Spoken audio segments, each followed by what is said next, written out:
أنا رامز، عندي 28 سنة ومن سوهاج، متخرج من معهد خدمة اجتماعية. من كام سنة بعد ما خلصت الثانوية العامة كنت ناوي أكتفي بكده وأقدم على الجيش، بس أنا ما كنتش مهيأ لكده خالص. قررت أكمل تعليم خاص ودخلت معهد الخدمة في سوهاج. أنا كنت محتاج مصاريف كتير للدراسة، فقررت إن أعتمد على نفسي وقلت مثلا أسافر لوجه بحري علشان أوفر مصاريف دراستي.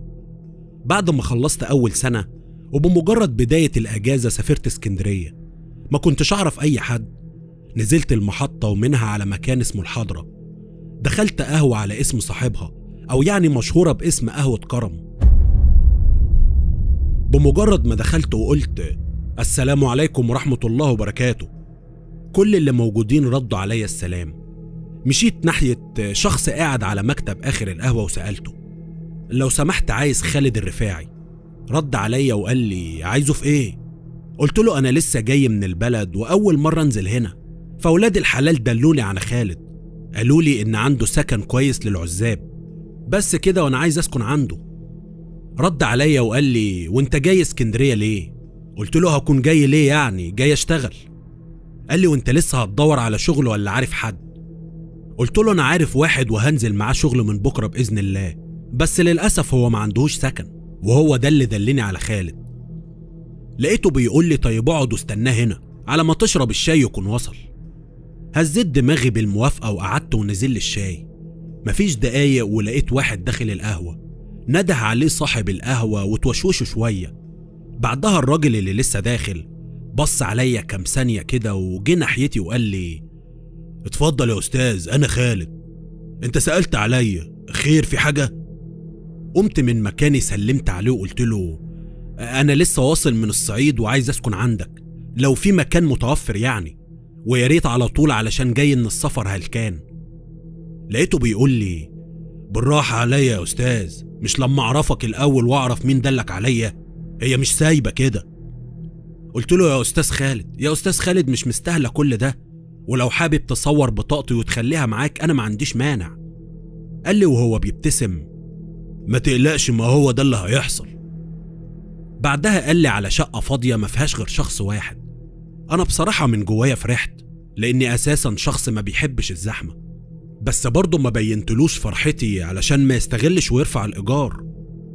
وأنا بتكلم معاه وبنتفق لقيت شخص عمال يبص علينا ومركز في كلامنا، وشه كان حزين وكأنه عايز يقول لي حاجة. فجأة لقيته قام من مكانه، سحب كرسي وقعد معانا. الغريب إن خالد ما بصش عليه ولا كأنه شايفه. أنا قلت يمكن حد تبعه وكملنا كلامنا. كنت عمال أبص على الراجل وأبص على خالد، مستغرب إنه بيتعامل كأن الراجل ده مش موجود أساسا.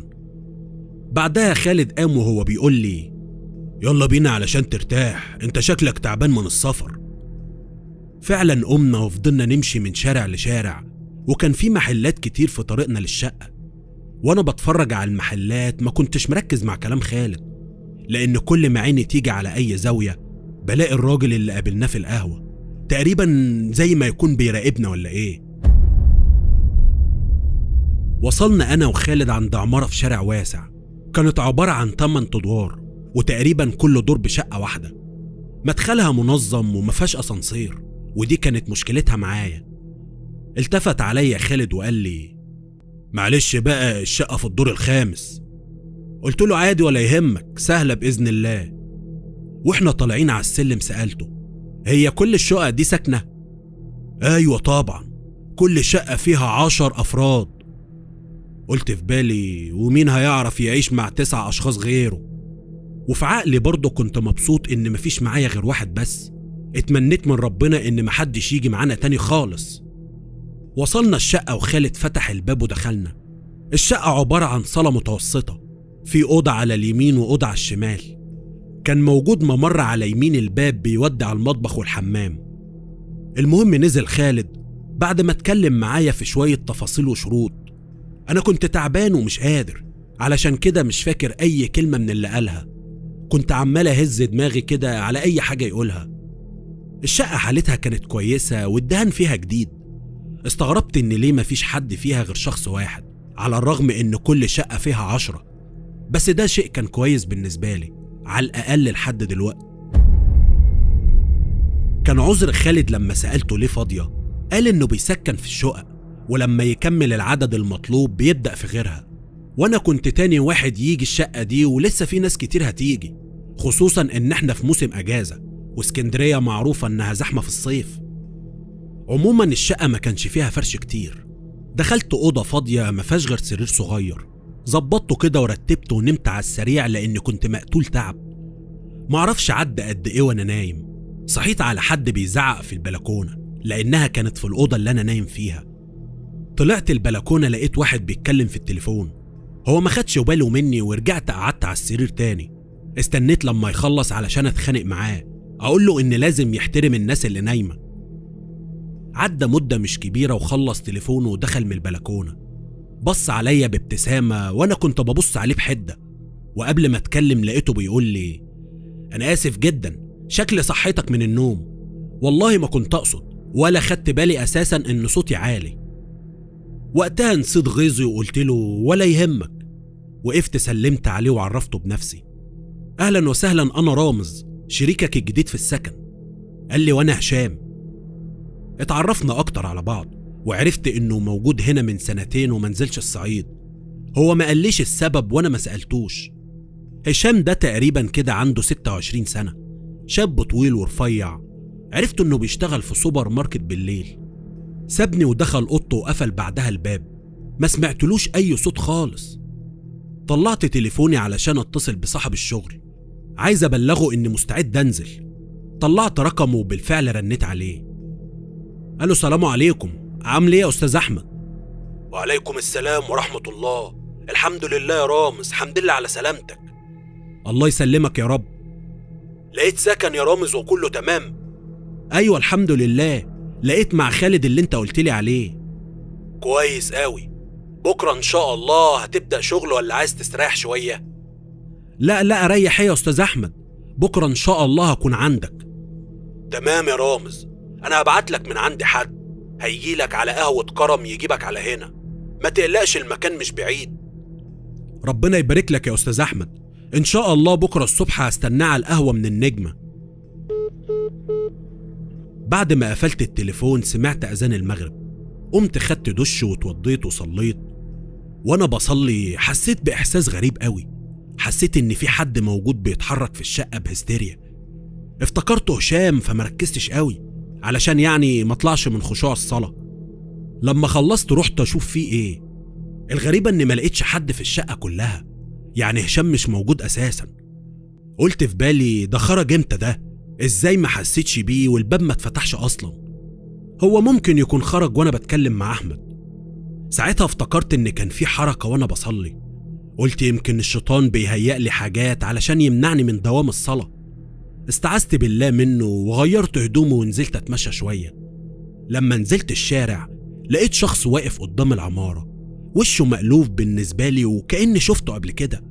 طيب ده يطلع مين وأنا شفته فين؟ ده الشخص اللي قابلته أنا وخالد على القهوة. بس هو إيه اللي جابه هنا؟ يا ترى ساكن في نفس العمارة معانا؟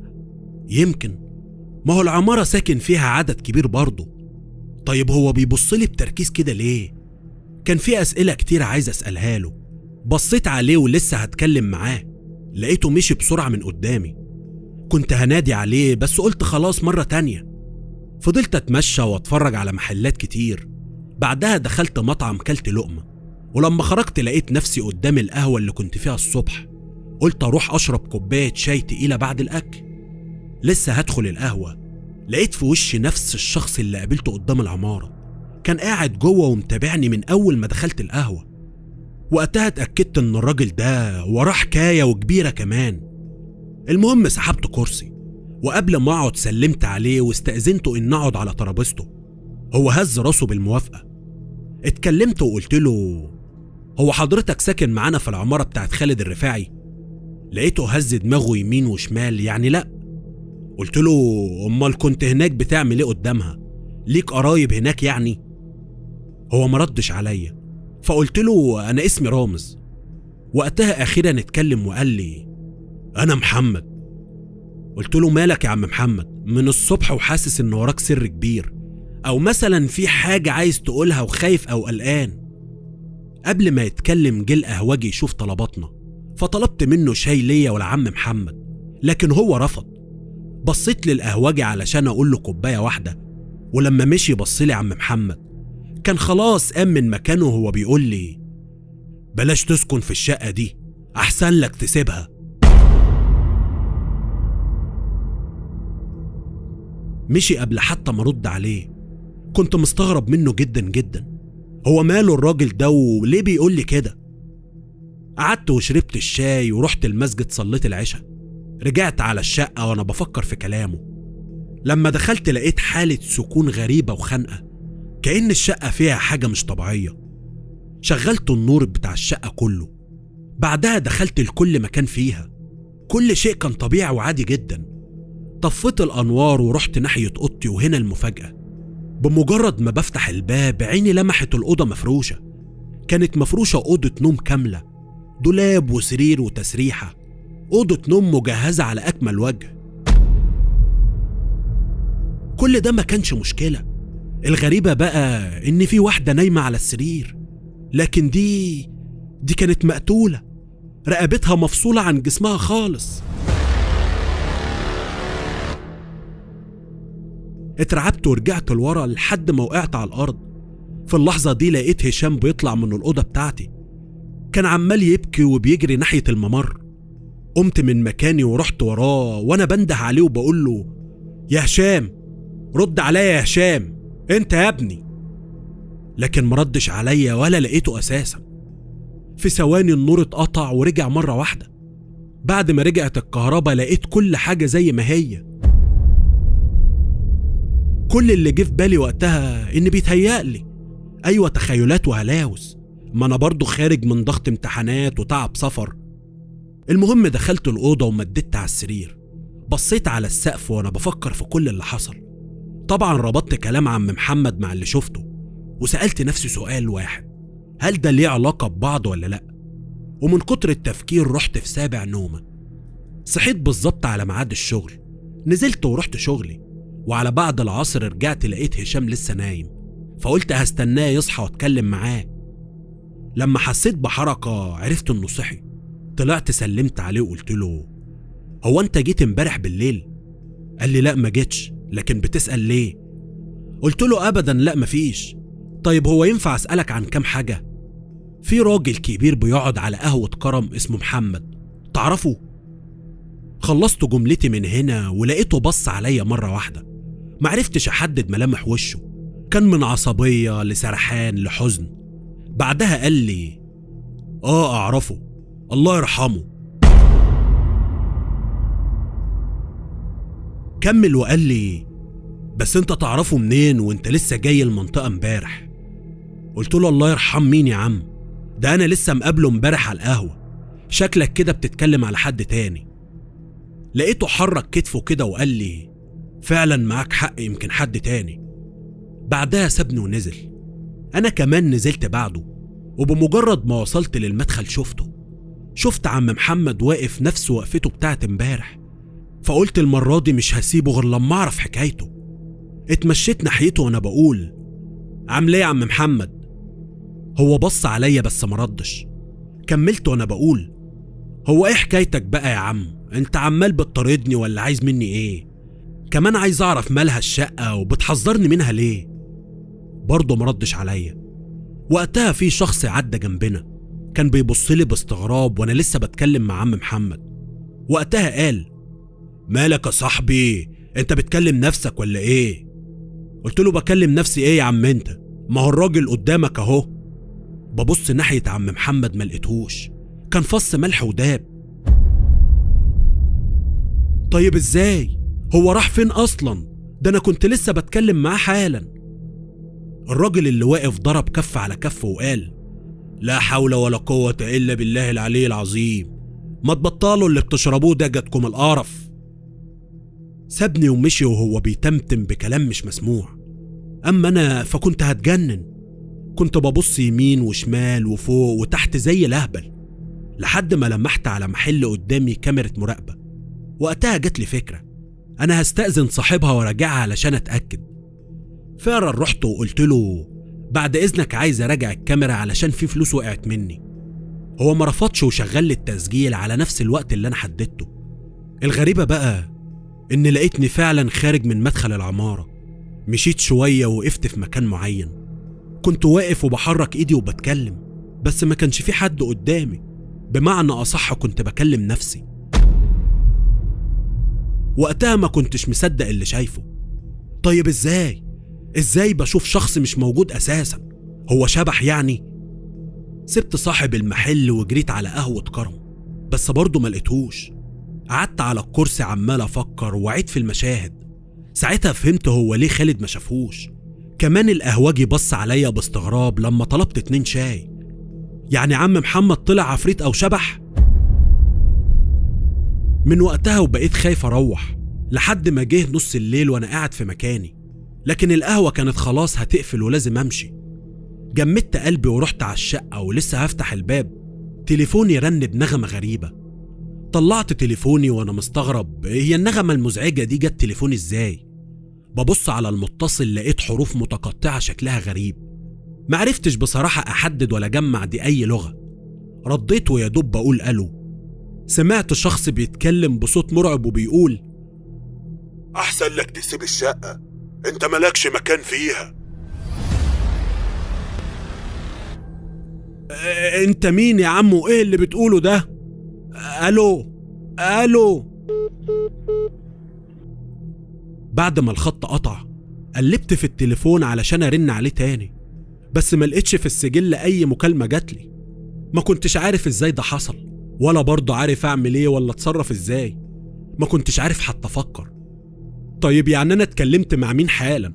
وإزاي التليفون رن وأنا رديت؟ فجأة ومن غير أي مقدمات سمعت صوت تخبيط وتكسير وأصوات عالية جاية من المطبخ. كانت اللمبة بتنور وتطفي لوحدها، باب المطبخ بيترزع مع صرخة جاية من جواه. في اللحظة دي لمحت شخص بيتزق من العدم جوه المطبخ. ما كنتش مصدق عيني ولا اللي أنا شايفه. جريت على المطبخ لقيته زي ما هو، ما فيهوش أي حاجة غريبة ولا متحركة، كل شيء موجود في مكانه. دورت في كل الشقة مفيش غيري، مع إني كنت متأكد إني شفت حد وهو داخل. ما كنتش عارف أصدق عيني ولا أكذبها، ما هو مش طبيعي كل اللي بيحصل ده. استعذت بالله من الشيطان الرجيم. بعدها شغلت قرآن على تليفوني ورحت ناحية أوضتي. معرفش إزاي نمت وسط كل الحاجات اللي بتحصل لي من امبارح، بس ما خدتش وقت طويل وصحيت فجأة على صوت واحدة ست بتغني. قمت بسرعة مفزوع وطلعت من الأوضة. لاحظت إن الصوت ده كان جاي من الحمام. جريت ناحيته وفتحت الباب مرة واحدة. شفت كيان اسود كبير قوي، بص عليا بغضب وعيونه كانت حمرة، اسنانه كانت شبه الديابة. هو صرخ في وشي بقوة. وقتها أنا كمان صرخت وقمت من النوم. قمت غرقان في العرق وحمدت ربنا إنه حلم أو كابوس. استغفرت ربنا ولسه هنام تاني سمعت نفس الصوت بتاع الست وهي بتغني. قمت من على السرير ومشيت على مصدر الصوت لحد ما وصلت قدام الحمام وكان مقفول، لكن الصوت كان لسه بيتكرر بصدى واضح. كنت بسأل نفسي هي دي مين وإيه اللي جابها هنا؟ جه في بالي مثلا إن هشام ليه في الحاجات دي وجايب واحدة معاه. رحت على أوضته وفتحت الباب على أمل إن ألاقيه واتخانق معاه، لكن الأوضة كانت ضلمة. لما شغلت النور ما كانش فيها حد. كل ده ما كانش مهم. الغريب إن التراب كان مالي الأوضة كلها، تحس إن مفيش حد دخلها من فترة كبيرة. يعني إيه؟ أنا وقتها كنت هتجنن. رجعت على أوضتي وشغلت إذاعة القرآن الكريم، وبصراحة ما جانيش نوم لحد الصبح. غيرت هدومي ونزلت شغلي. كنت ناوي إن لما أرجع أحل كل الألغاز دي وأعرف الحقيقة وإيه تفسير كل اللي بيحصل ده من هشام أو خالد. خلصت شغلي وفعلا وأنا راجع لقيت خالد بص عليا. سلمت عليه وقلت له عايزك في شوية مواضيع ضرورية. هو ارتبك وتحجج إنه مشغول. قلت له خلاص هسأل هشام لحد ما قابلك. وقتها ملامحه اتغيرت وبص عليا باستغراب وقال لي: هشام مين يا رامز؟ قلت له اللي ساكن معايا في الشقة. قال لي بنبرة غريبة: اللي ساكن معاك ما اسمهوش هشام أساسا، اللي ساكن معاك اسمه محمود، وهو موجود في بلدهم من حوالي شهرين. قلت له انت بتقول ايه؟ امال مين هشام اللي قاعد معايا ده؟ قاعد معاك فين يا ابن الحلال؟ بقولك ان اللي معاك في السكن ده في بلده وما اسمهوش هشام اصلا. تعالى كده وريني مين اللي عندك في الشقة. خدنا بعضنا وطلعنا سوا. فتحت الباب ودخلنا اوضة هشام. لقيتها زي ما انا شفتها امبارح، مليانة تراب. كان واضح فعلا ان مفيش حد دخلها من فترة. دماغي كانت حرفيا هتنفجر. قلت لخالد انا كده مش فاهم اي حاجة. يعني هشام طلع وهم ومش موجود، ومكالمة تليفون مجهولة تجيلي، واحدة بتغني، وعم محمد طلع ميت، وأوضة بيتغير فرشها. بقولك ايه بقى يا عم خالد، الشقة دي مسكونة، علشان كده محدش بيقعد فيها، واللي في البلد ده كمان مش موجود. انت وهمتني بوجوده علشان اقعد فيها ومخافش، والدليل الأوضة بتاعته دي بكل ترابها محدش دخلها من شهور. بص بقى، انت لازم تفهمني كل حاجة، وعايزك تقولي كان مين اللي مأجرها قبلي. وقتها خالد ارتبك وقعد جنبي، وقبل ما يبدأ يتكلم أبواب وشبابيك الشقة بقت بتترزع والنور بيطفي وينور. ظهر صوت جاي من العدم، كان ده نفس الصوت اللي سمعته في تليفوني، وكان بيقول: خالد انت ما بتتعلمش، انا حذرتك ان الشقة دي حد يسكنها غيري، انت السبب في كل اللي حصل، انت اللي غلطت وكان لازم تتحاسب على اللي عملته. خالد خد اللي معاك واطلع بره، انا مش عايز حد يشاركني في مكاني.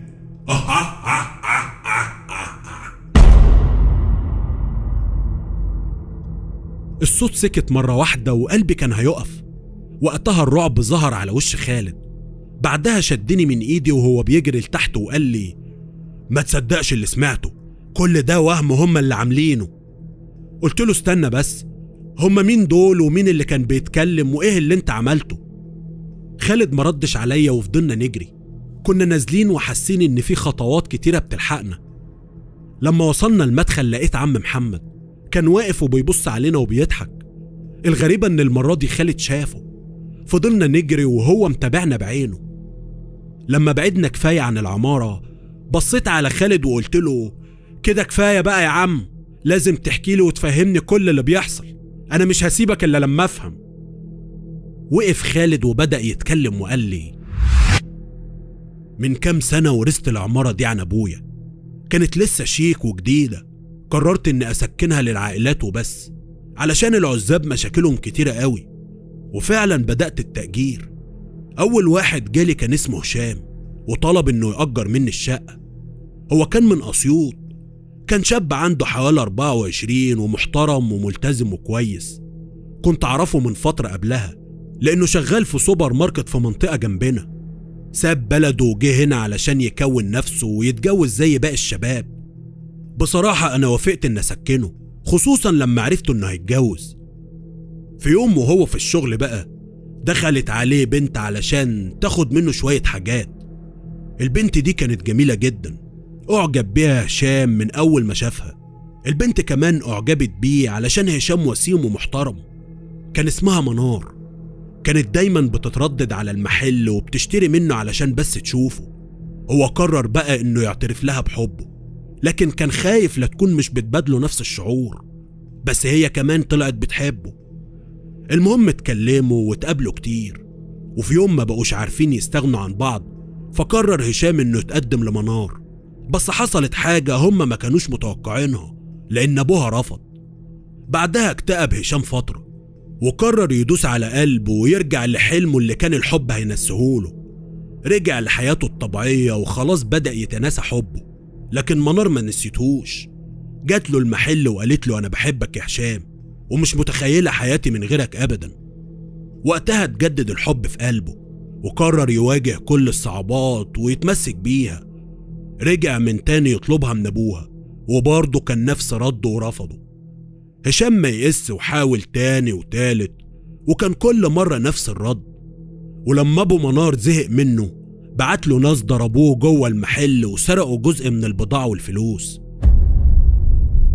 لما عرف صاحب المحل بالحكاية ولانه عارف امانة هشام صدقه، اكتفى بس انه يطرده من المحل، لان وجوده هيتسبب في مشاكل كتير جاية، ومش بعيد اللي حصل ده يتكرر تاني وتالت. هشام وقتها خلاص خسر كل حاجة، خسر حبه وخسر شغله وكرامته، بس برضه فضل يدور على شغل، لحد ما ربنا كرمه بسوبر ماركت أكبر من القديم وبراتب تقريبا الضعف. فرح هشام وحس إن ربنا بيعوضه، فكلم منار علشان يفرحها، بس ردت عليه وهي منهارة وقالت له: الحقني يا هشام، بابا هيخطبني لواحد من قرايبنا النهارده. هشام في لحظة قال لها: مستعدة تهربي معايا ونتجوز يا منار؟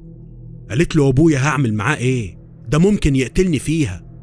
قال لها: ابوكي مش هيأذيكي لما يلاقيكي سعيدة في حياتك الجديدة. وفضل يقنعها بكلامه، وفي الاخر وافقت على العرض. اتفقوا يهربوا بالليل والدنيا هادية. هشام كان واقف قدام باب بيتها وظهرت منار وفي ايديها شنطة، وبعد ما مشوا شوية قالت لهشام: انا خايفة قوي على بابا، ده ممكن يروح فيها. انا كتبت له رسالة اننا هنتجوز، ربنا يستر عليه. طمنها هشام وقال لها: صدقيني ابوكي بيحبك جدا، وبكرة هيفهم الوضع وهيرضى بالامر الواقع. فضلوا ماشيين لحد ما وقفوا قدام لوكاندا قديمة، وكان حاجز لها غرفة باسمها منار محمد. هو سابها في اللوكاندا كام يوم، بعدها جالي وقال لي انه خلاص هيتجوز في الشقة، وسمحت له بشوية تعديلات علشان العروسة الجديدة.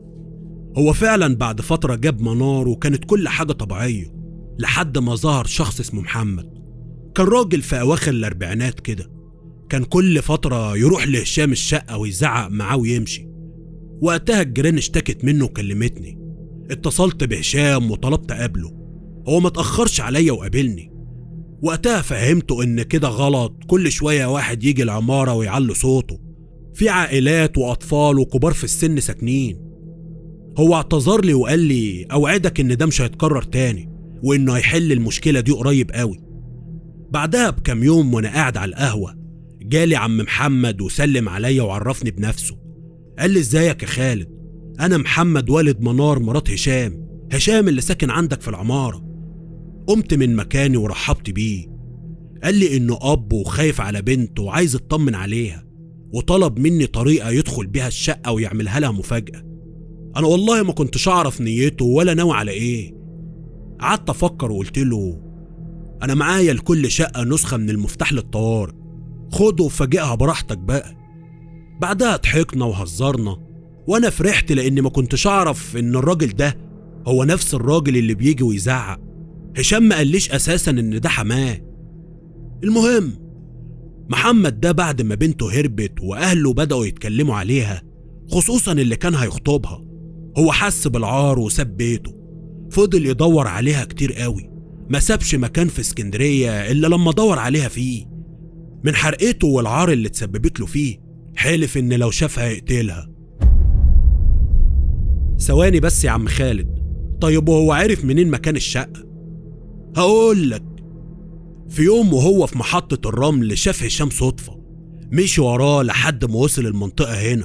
ولما هشام دخل العمارة، محمد سأل في المكتبة اللي قدامها.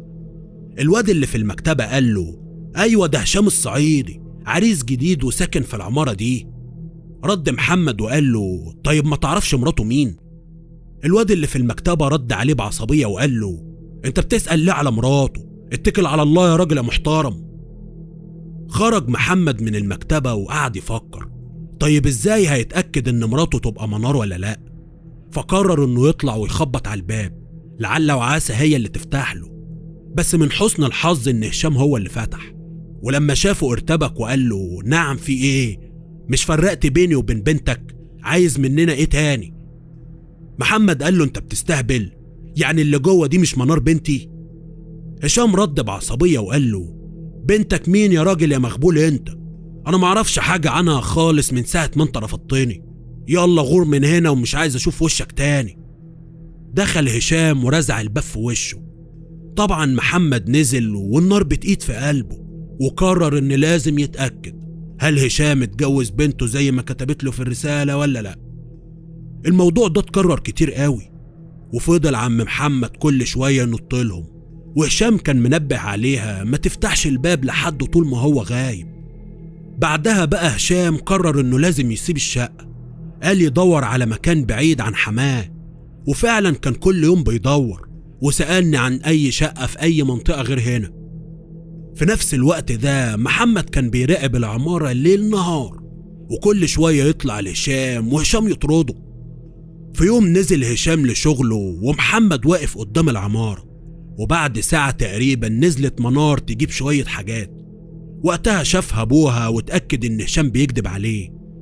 محمد بعدها جالي وخد المفتاح مني، طلع على الشقة ودخل لقى بنته بتستحمى وبتغني في الحمام. خد سكينة كان جايبها معاه وفتح الباب وذبحها. في نفس اللحظة هشام دخل الشقة، لقى محمد واقف متمسمر قدام الحمام، ولقى في ايده سكينة غرقانة دم. في ثانية هشام فهم كل اللي حصل، جري على الحمام لقى منار مرمية على الأرض قطع النفس. قعد يصرخ وينادي عليها كتير: رد يا منار، فوق يا منار، أنا السبب، أنا اللي قتلتك بإيدي، يا ريتك يا حبيبتي ما سمعت كلامي. طبعا كانت الجيران وقتها اتلمت على باب الشقة. وقتها هشام جاب هدوم ولبسها لها وهي جثة، بعدها شالها ووداها لأوضة النوم وغطاها بالبطانية. كل ده ولسه ابوها متمسمر في مكانه من الذهول، كأنه مش مصدق اللي عمله. لما رجع له هشام زقه بكل قوته رماه في المطبخ. كل حاجة في المطبخ وقعت وبتتكسر. كان صريخ هشام عالي وهو بيقول له: ليه عملت فيها كده؟ دي كانت حامل في حفيدك يا ظالم. هشام فضل يزعق وابوها متجمد ما بيتكلمش. بعدها هشام جاب سكينة كبيرة وغرزها في صدره وهو بيقول له: قتلت الفرحة، قتلت الأمان والطيبة. مع كل كلمة هشام بيقولها كان بيطلع السكينة ويغرزها تاني وتالت. ولما حس انه انتقم لمراته، خد السكينة اللي في ايد ابوها وراح على منار وهو غرقان بدم ابوها، وجه ناحيتها وقعد وقال: تحرم عليا الدنيا من بعدك يا حبيبتي. وفي لحظة واحدة قطع شرايين ايده. ثواني بس يا عم خالد، طيب والناس اللي واقفة دي ايه، متفرجين على كل اللي بيحصل ده؟ محدش لحقهم ولا حتى بلغ الشرطة؟ ده لو عندنا في الصعيد ممكن نموت علشان ننقذ اي حد. الناس هنا في حالها يا رامز، كمان كلهم عائلات وناس كبيرة في السن، لكن هم برضو بلغوا الشرطة. الشرطة جات وحققت في الجريمة، وبشهادة الشهود والبصمات وبتوقيت وفاة كل واحد فيهم اكتشفوا كل حاجة حصلت من البداية. والشرطة أمرت باستخراج تصريح الدفن ليهم كلهم. ومن يومها بقى والشقة زي ما انت شايف، قرنهم وأرواحهم متعلقين فيها. وكل السكان عزلت من العمارة بعد اللي حصل، لأنه كانوا بيقولوا إنهم بيسمعوا صوت رجالة بتتخانق على السلم، ومنهم اللي قال في صوت واحدة بتغني. فقررت إن أجر العمارة كلها عزاب. كان في اعتقادي إن الأعداد الكبيرة في الشقة ونس. كل الشقق كانت كويسة إلا الشقة دي، كل اللي يدخلها يا دوب يسكن فيها أول ليلة وبعدين يسيبها. اللي خلاني أوافق إنك تقعد فيها يا رامز إن جبت شيخ وقال لي خلاص نضفها وحصنها، بس الظاهر كده إنه طلع نصاب ولا دجال، وشكلها ولا نضفت ولا اتحصنت ولا حاجة. وأنا يا ابن الناس مش هجبرك تقعد فيها، والإيجار اللي أنت اديتهولي هرجعهولك تاني. بالنسبة لي بعد ما سمعت الكلام ده من خالد، قررت إن مش هرجع الشقة دي تاني مهما حصل. كنت بنام في الشغل لحد ما دورت على سكن غيره، ومن بعدها بقيت بحب اللمة والسكن الجماعي.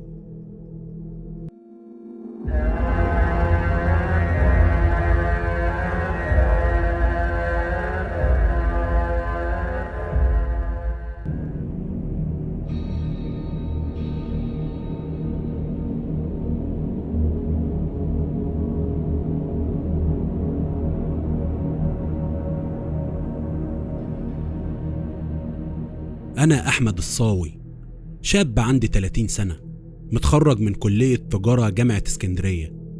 أبويا بيشتغل في الكويت، كان متفق معايا بعد ما خلص جيشي هياخدنا اشتغل هناك، بعدها هو هيستقر في مصر لأنه زهق من الغربة وعايز يرجع لبلده. هو في الأول ما كانش موافق إن أتغرب زيه، بس أنا كنت مصمم أسافر. لكن وقتها بسبب ظروف كورونا الكويت منعت دخول جنسيات كتير. أنا طبعا ما سافرتش لحد دلوقتي. كمان أبويا كان لسه في الغربة، يا دوب بينزل أجازاته السنوية يقضيها معانا. أبويا كان دايما بيلاحظ عليا إني سرحان ومتضايق، أصل العمر عمال يعدي بيا وأنا ما عملتش أي حاجة، في نفس الوقت رافض أي مساعدة منه برغم إصراره إنه يساعدني. في يوم من الأيام نده عليا أبويا وقال لي: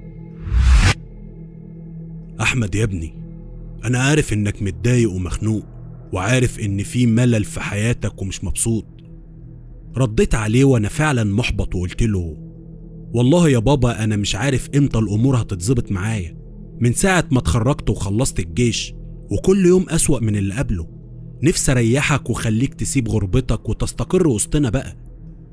رد عليا أبويا وكان الحزن باين عليه: ربنا يعينك يا ابني انت واللي زيك، أنا بس مش عايزك تقلق عليا، اللي زي خلاص اتعود على الغربة. بعدها سكت لحظة وكمل كلامه وقال لي: أنا كنت عايز أقولك على حاجة مهمة يا ابني، خلاص آن الأوان إنك تعرفها. رديت عليه وكان القلق مسيطر عليا وقلت له: خير يا بابا، مالك؟ قلقتني عليك، هو أنت تعبان ولا إيه؟ لا أنا كويس ما تقلقش، بس كنت عايز أقولك حاجة عن جدك. الله يرحمه، ماله جدي يا بابا؟ وقتها كان التردد واضح عليه لما قال لي: جدك لسه عايش يا أحمد، جدك ما ماتش زي ما انت فاكر. طبعا سمعت الكلام وانا مش قادر اصدق وداني.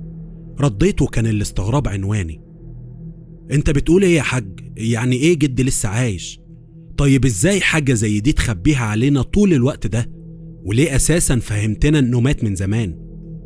رد ابويا عليا بعد ما حاول يهديني: انا هحكي لك كل حاجة يا ابني، انت كبرت دلوقتي ولازم تفهم كل اللي حصل زمان.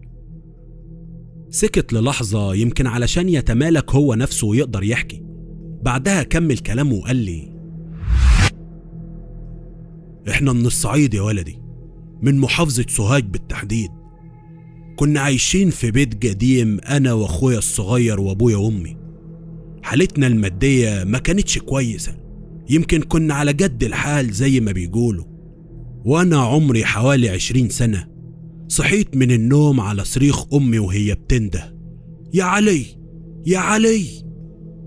جريت عليها وقلت لها في لهفة: فيه ايه يما؟ ايه اللي حصل؟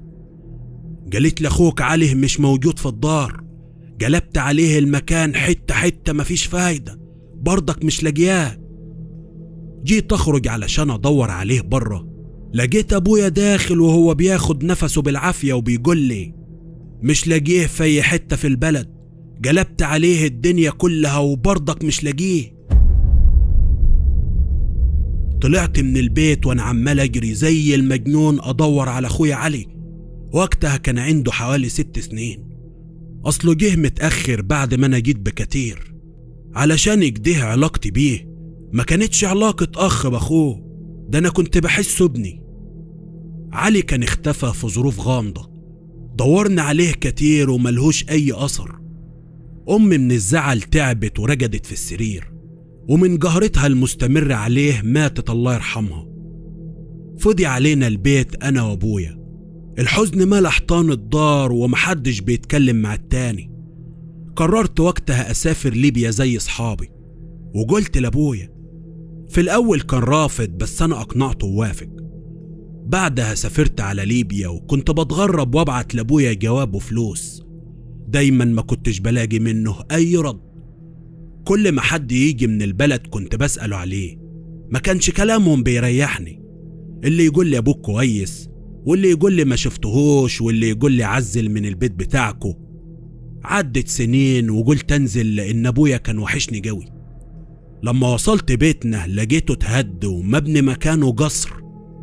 طبعا انا ما كنتش مصدق عينيا، ايوه هو ده بيتنا وده مكانه، نفس الشارع ونفس كل حاجة حواليه، اللي متغير بس ان البيت بقى قصر كبير.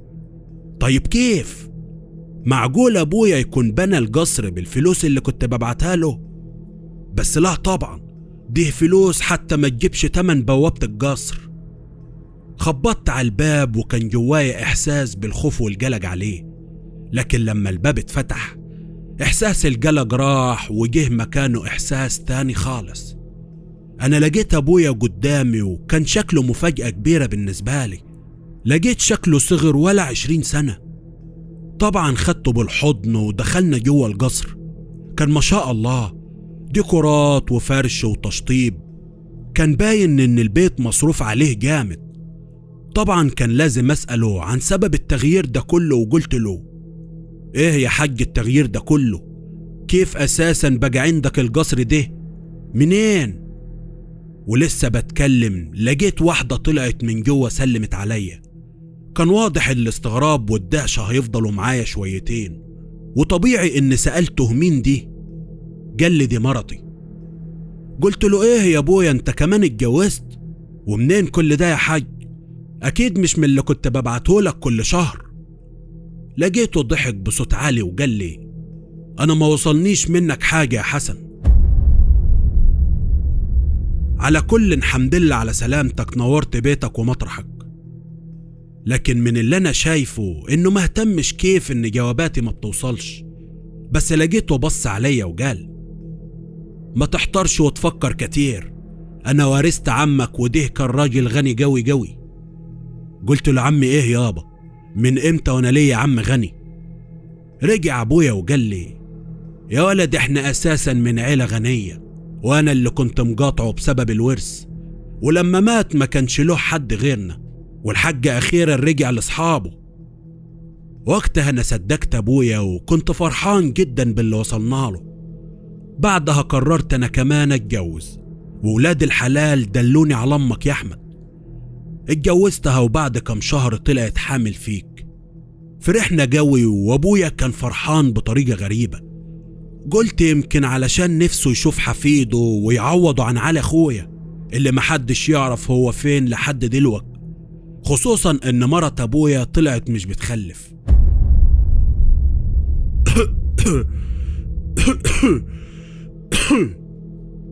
كانت كل حاجة ماشية عال العال لحد ما في يوم امك خلاص هتولدك، طلعت بيها على الوحدة الصحية وايه يا بابا؟ كمل يا بابا. يا حاج. مرة واحدة لقيته سكت وغاب عن الوعي. صرخت بعلو صوتي وقلت له: يا بابا في ايه؟ الحقيني يا ماما، بابا مش بينطق. جت امي تجري من جوه وهي بتقول لي: مال ابوك يا احمد؟ قلت لها معرفش، وبسرعة نقلناه على المستشفى. الدكاترة هناك قالوا ان نسبة السكر عالية عنده ودخل في غيبوبة. طبعا كلنا اتفاجئنا لأن أول مرة نعرف إنه مريض سكر.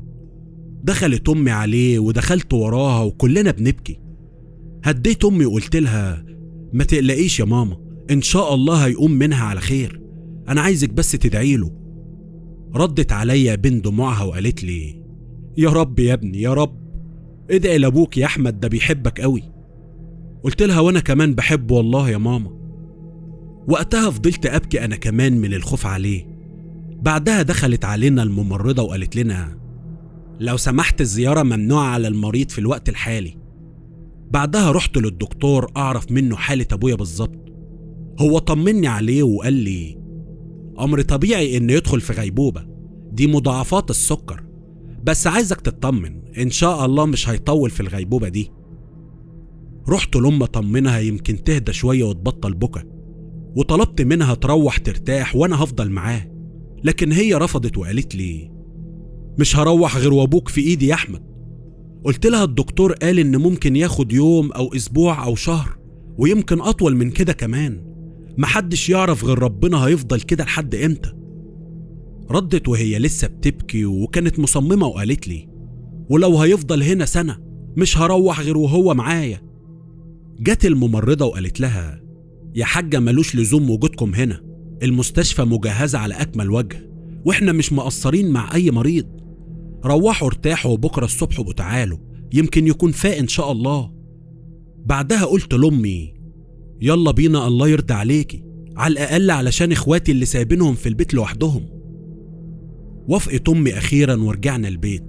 ولما إخواتي سألوا عن أبويا قلت لهم: هو في مشوار ويومين وهيجي بإذن الله. أمي دخلت أوضتها وهي بتبكي. دخلت وراها هديها شوية وأنا كنت عايز اللي يهديني. دخلت وأنا بقول لها: وبعدين يا ست الكل هتفضلي كده كتير؟ هي قالت لي: أبوك مش هيقوم منها يا أحمد. وفضلت تبكي بصوت عالي. معرفش ليه حسيت إن قلبي اتخلع من كلامها، وقلت لها: بلاش منه الكلام ده ياما، إن شاء الله هيرجع بالسلامة. وقتها تليفوني رن وكان رقم غريب. ألو، مين معايا؟ أستاذ أحمد لو سمحت تعال على المستشفى بتاعت باباك بسرعة. ما سألتش على التفاصيل علشان ما اقلقش أمي، وقلت لها: يا ماما أنا هنزل أقابل حد من أصحابي، كان هيجي يطمن على أبويا، بس الوقت متأخر وما ينفعش يطلع البيت دلوقت. خرجت من عندها وأنا متماسك في نفسي، وبمجرد ما خرجت جريت زي المجنون. وقفت تاكسي وعلى المستشفى طوالي. لما وصلت جريت على أوضة أبويا، لقيت الدكتور طالع منها وبيقول لي: البقاء لله، شد حيلك يا أستاذ. إيه يا دكتور اللي بتقوله ده؟ أبويا لسه عايش صح؟ جريت عليه كشفت وشه وفضلت أقول له: قوم يا بابا، قوم معايا نروح بيتنا، أمي وإخواتي مستنينك في البيت.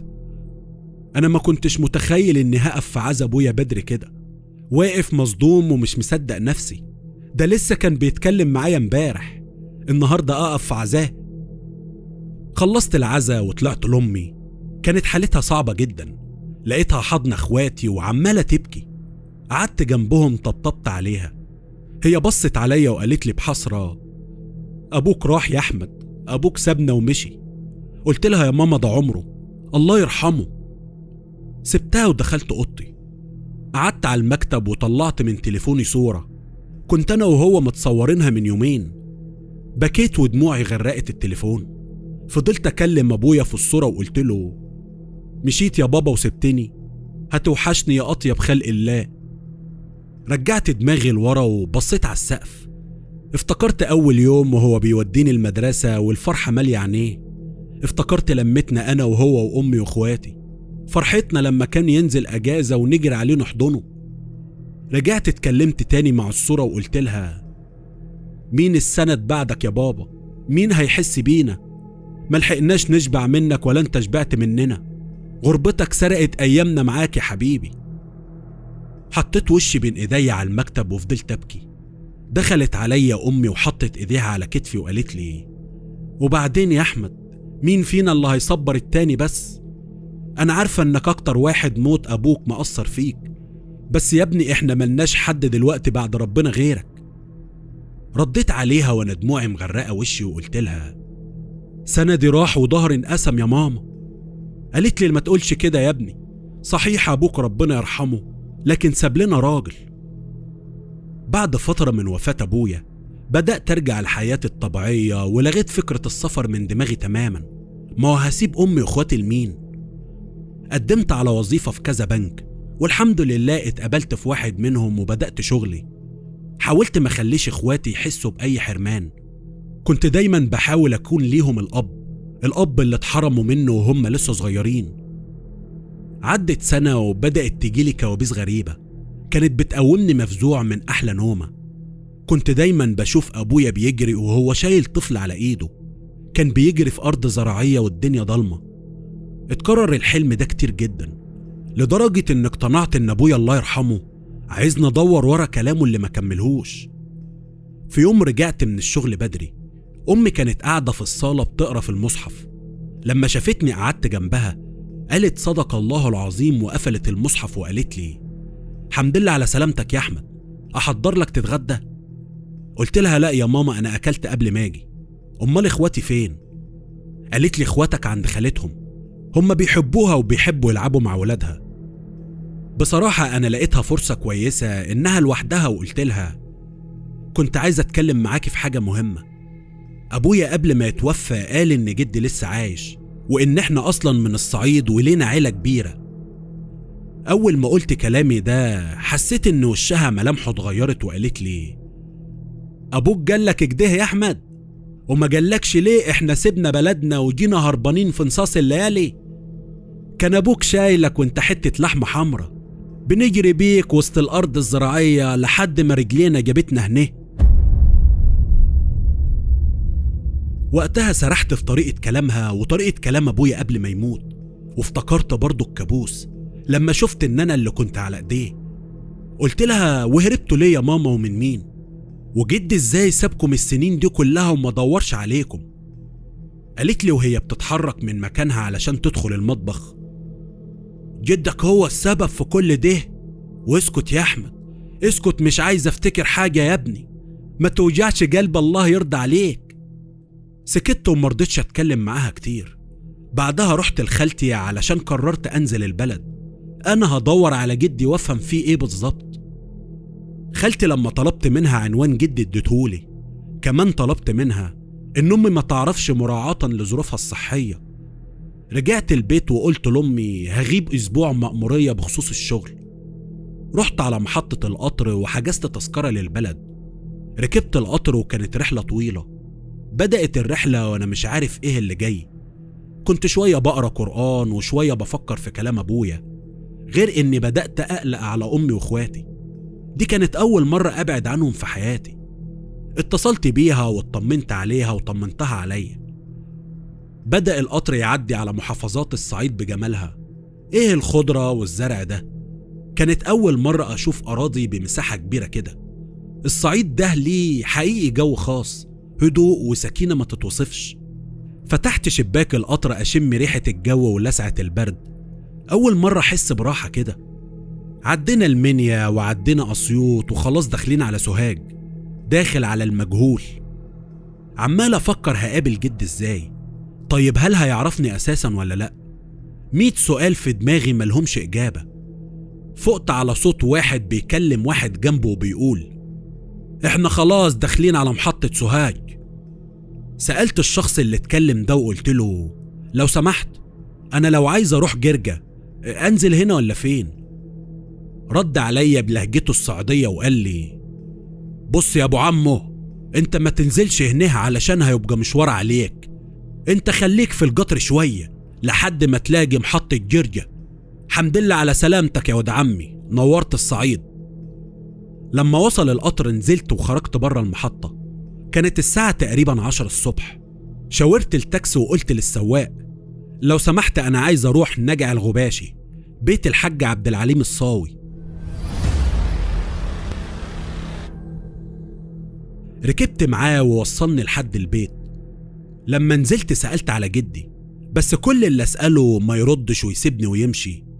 قابلت راجل كبير قلت له: لو سمحت يا عمي، هو فين بيت الحاج عبد العليم الصاوي؟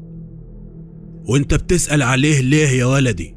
شكلك غريب عن البلد. لا انا مش غريب ولا حاجة، انا ابن حسن الصاوي، وعبد العليم الصاوي يبقى جدي. الراجل قال لي بفرحة كبيرة ظهر على وشه: انت ولد حسن الصاوي؟ انت احمد؟ كيفك يا ولدي وكيف ابوك؟ رديت عليه بحزن وقلت له: ابويا الله يرحمه يا عم الحاج. رد عليا هو كمان بحزن وقال لي: حسن مات؟ لا اله الا الله، ولا حول ولا قوة الا بالله. ربنا يرحمه يا ولدي. تعال انا هوديك لجدك، ده هيفرح بيك جو لما يشوفك. كمان هيزعل على ابوك يا احمد. ابوك ده كان راجل زين، راجل ولا كل الرجال. الله يرحمك يا حسن. مشينا شوية وشاور لي على شجرة كده وقال لي: هتلاقي عبد العليم هناك عند الشجرة دي. شكرا يا عم الحاج، تعبتك معايا. قلتها ومشيت ناحية الشجرة. وانا بقرب بدأت اشوف راجل قاعد تحتها. ملامحه بدأت تظهر لي. كان راجل في السبعينات من عمره، دقنه كبيرة وكانت التجاعيد مالية وشه وايديه. قربت منه وقلت له: السلام عليكم ورحمة الله وبركاته. بص عليا وقال بصوت ضعيف: عليكم السلام ورحمة الله. انت مين؟ ازيك يا جدي؟ بص عليا باستغراب وقال: جدك؟ انت مين يا ولدي؟ انا احمد يا جدي، احمد ابن حسن ابنك. رد عليا بفرحة ممزوجة بدهشة وقال لي: حسن ابني؟ انت احمد ابن حسن؟ تعالى يا حبيبي، تعالى يا غالي يا ابن الغالي، جرب في حضني. حضني وهو بيعيط وقال لي: كيفك يا ولدي وكيف أبوك وأمك؟ طمني عليكم، سنين كتير، سنين وأنا عمال أدور عليكم ومش لاقيكم، كنتوا فين؟ أنا بخير يا جدي، وأمي كويسة وإخواتي كويسين، لكن بابا. أبوك ماله؟ أبوك ماله يا أحمد؟ اوعى تقولي إنه حصل له حاجة. أبويا توفى من سنة، كان عنده سكر وما قالش لحد. انت بتقول ايه؟ حسن مات؟ حسن مات قبل ما يسامحني؟ والله كان بيحبك جدا، عمره ما في لحظة نسيك ولا قال عليك كلمة وحشة. فضل جدي يعيط وينده على ابويا ويقول: يا حسن سامحني يا ولدي، سامحني على اللي عملته فيك زمان، انا اللي اذيتك، انا اللي ضيعتك يا ضنايا، سامحني. قام من مكانه وانا سندته وهو بيقول: تعالى يا ولدي، تعالى نروح الدار. مشينا انا وهو ووصلنا عند بيت قديم، مش هو ده خالص البيت اللي ابويا اتكلم عنه. ابويا كان بيقول لي انه قصر، لكن ده بيت مهجور وقديم، باين ان محدش ساكنه اساسا، او اللي كان ساكنه ما كانش مهتم بيه. فتح جدي الباب والتراب كان مالي الدنيا، ما كانش فيه حد جوه. دخل جدي وانا دخلت وراه. بعد كده قعد على كرسي وقال: البيت ده كان قصر ابوك الله يرحمه، لكنه ملحقش يقعد فيه. يا جدي انا عايز اعرف منك تفاصيل اكتر عن ابويا، وايه اللي خلاه يسيب البلد ويهرب في نص الليل هو وامي؟ ده انا كنت لسه لحمة حمرا زي ما سمعت. ممكن تفهمني ايه اللي حصل معاه خلاه يعمل كده؟ سكت جدي اللحظة وقال: بص يا ولدي، خلاص ما بقاش له لزوم السكوت، انا لازم اتكلم، لازم اطلع كل اللي جوايا، ما بقتش قادر اتحمل اكتر من كده. انا يا ولدي مش زي ما انت شايفني، انا شيطان ماشي وموجود على الارض. انا اللي عملته ده ربنا مش هيغفرهولي، انا اتسببت في ضرر اقرب الناس ليا. رديت عليه وانا مش فاهم حاجة. يا جدي انا ابويا حكالي كل حاجة لحد ما كانت امي بتولدني، ايه بقى اللي حصل بعد كده مش عارف. ابوك نفسه مش عارف حاجة، هو ما يعرفش اللي انا عملته، بس انا هحكي لك على كل حاجة، واتمنى انك تسامحني وان ربنا يغفر لي، كمان ابوك الله يرحمه يسامحني. في ايه يا جدي؟ احكي لي، انا خلاص ما بقتش قادر اتحمل، لازم تفهمني اللي حصل زمان. هحكي لك يا ولدي. كنا عايشين في البيت ده قبل ما هدوا وابنيه، كنت انا وجدتك وابوك وعمك علي. كانت حالتنا صعبة قوي، كنت بشتغل اجير باليومية. في يوم قابلت 2 من صحابي، اقترحوا عليا ان اروح على بيت قديم واحفر معاهم فيه. كان في شيخ بيقول ان البيت ده تحته مقبرة فرعونية. الطمع عمى عيوني انا واصحابي، كنا عايشين عيشة مرتاحة صحيح، بس ما كانش فيه فلوس، ساعات ما كناش بنلاقي تمن الاكل، بس كنا مرتاحين وراضيين. هم اقنعوني كيف معرفش كيف شاركتهم في الجريمة دي. المهم فضلنا اكتر من 20 يوم واحنا بنحفر، والشيخ كان كل شوية يقول: خلاص جربنا يا رجالة، شد حيلكم هانت خلاص. لما ظهرت البوابة قدامنا كلنا فرحنا، كان بيننا وبين العز خطوة واحدة. كل واحد فينا بنى أحلامه في دماغه، اللي قالها سافر بحري، واللي قالها اشتري أرض، واللي قالها ابني بيتي، والأحلام زادت. لكن الشيخ بقى كان له رأي تاني وقال: الجن الحارس اللي على المقبرة مش هيفتحها غير بالدم. ساعتها قلنا: ايه اللي انت بتقوله ده؟ دم كيف يعني؟ وهنجيبه منين اساسا؟ قال لنا لازم طفل صغير يتذبح على باب المقبرة علشان يبقى قربان للحارس ويفتحها. ال2 اللي معايا ما كانش فيهم حد عنده عيال، كلهم بصوا عليا وقالوا: انت عندك ولدين، الكبير ده مش هينفع، إنما العين على الصغير. قلت لهم انت اكيد اتجننتوا وبتخرفوا، ايه اللي انتوا بتقولوه ده؟ انتوا عايزيني اضحي بابني؟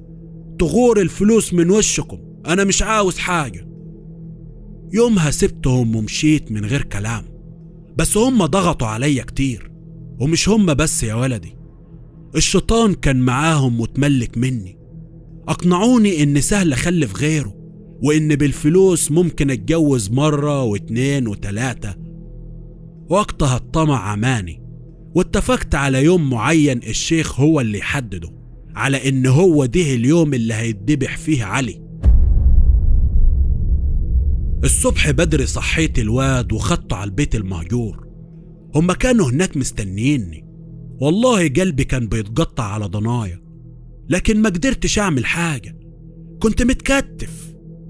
افتكرت حسن ومراتي، وافتكرت الفجر اللي كنا عايشين فيه. عجل غاب مني وما حسبتهاش صح. خدوا مني الواد ودبحوه قدام عيني وفتحوا المقبرة. انا كاني بحلم لما شفت المقبرة من جوه. قلبي نسي حرجتي على ابني، واللي كان مالي عيني فرحتي باللي شايفه. ده نساني اني لسه دابح ابني بيدي. هم خدوا علي ومعرفش ودوه فين. بعدها الشيخ قفل المقبرة وطلب اننا نتجمع بعد المغربية. لما رحت البيت لقيت ستك عمالة تدور على الواد، وانا كمان فضلت ادور عليه علشان محدش يشك. خرجت ورجعت لهم بعد شوية وكاني قلبت البلد عليه.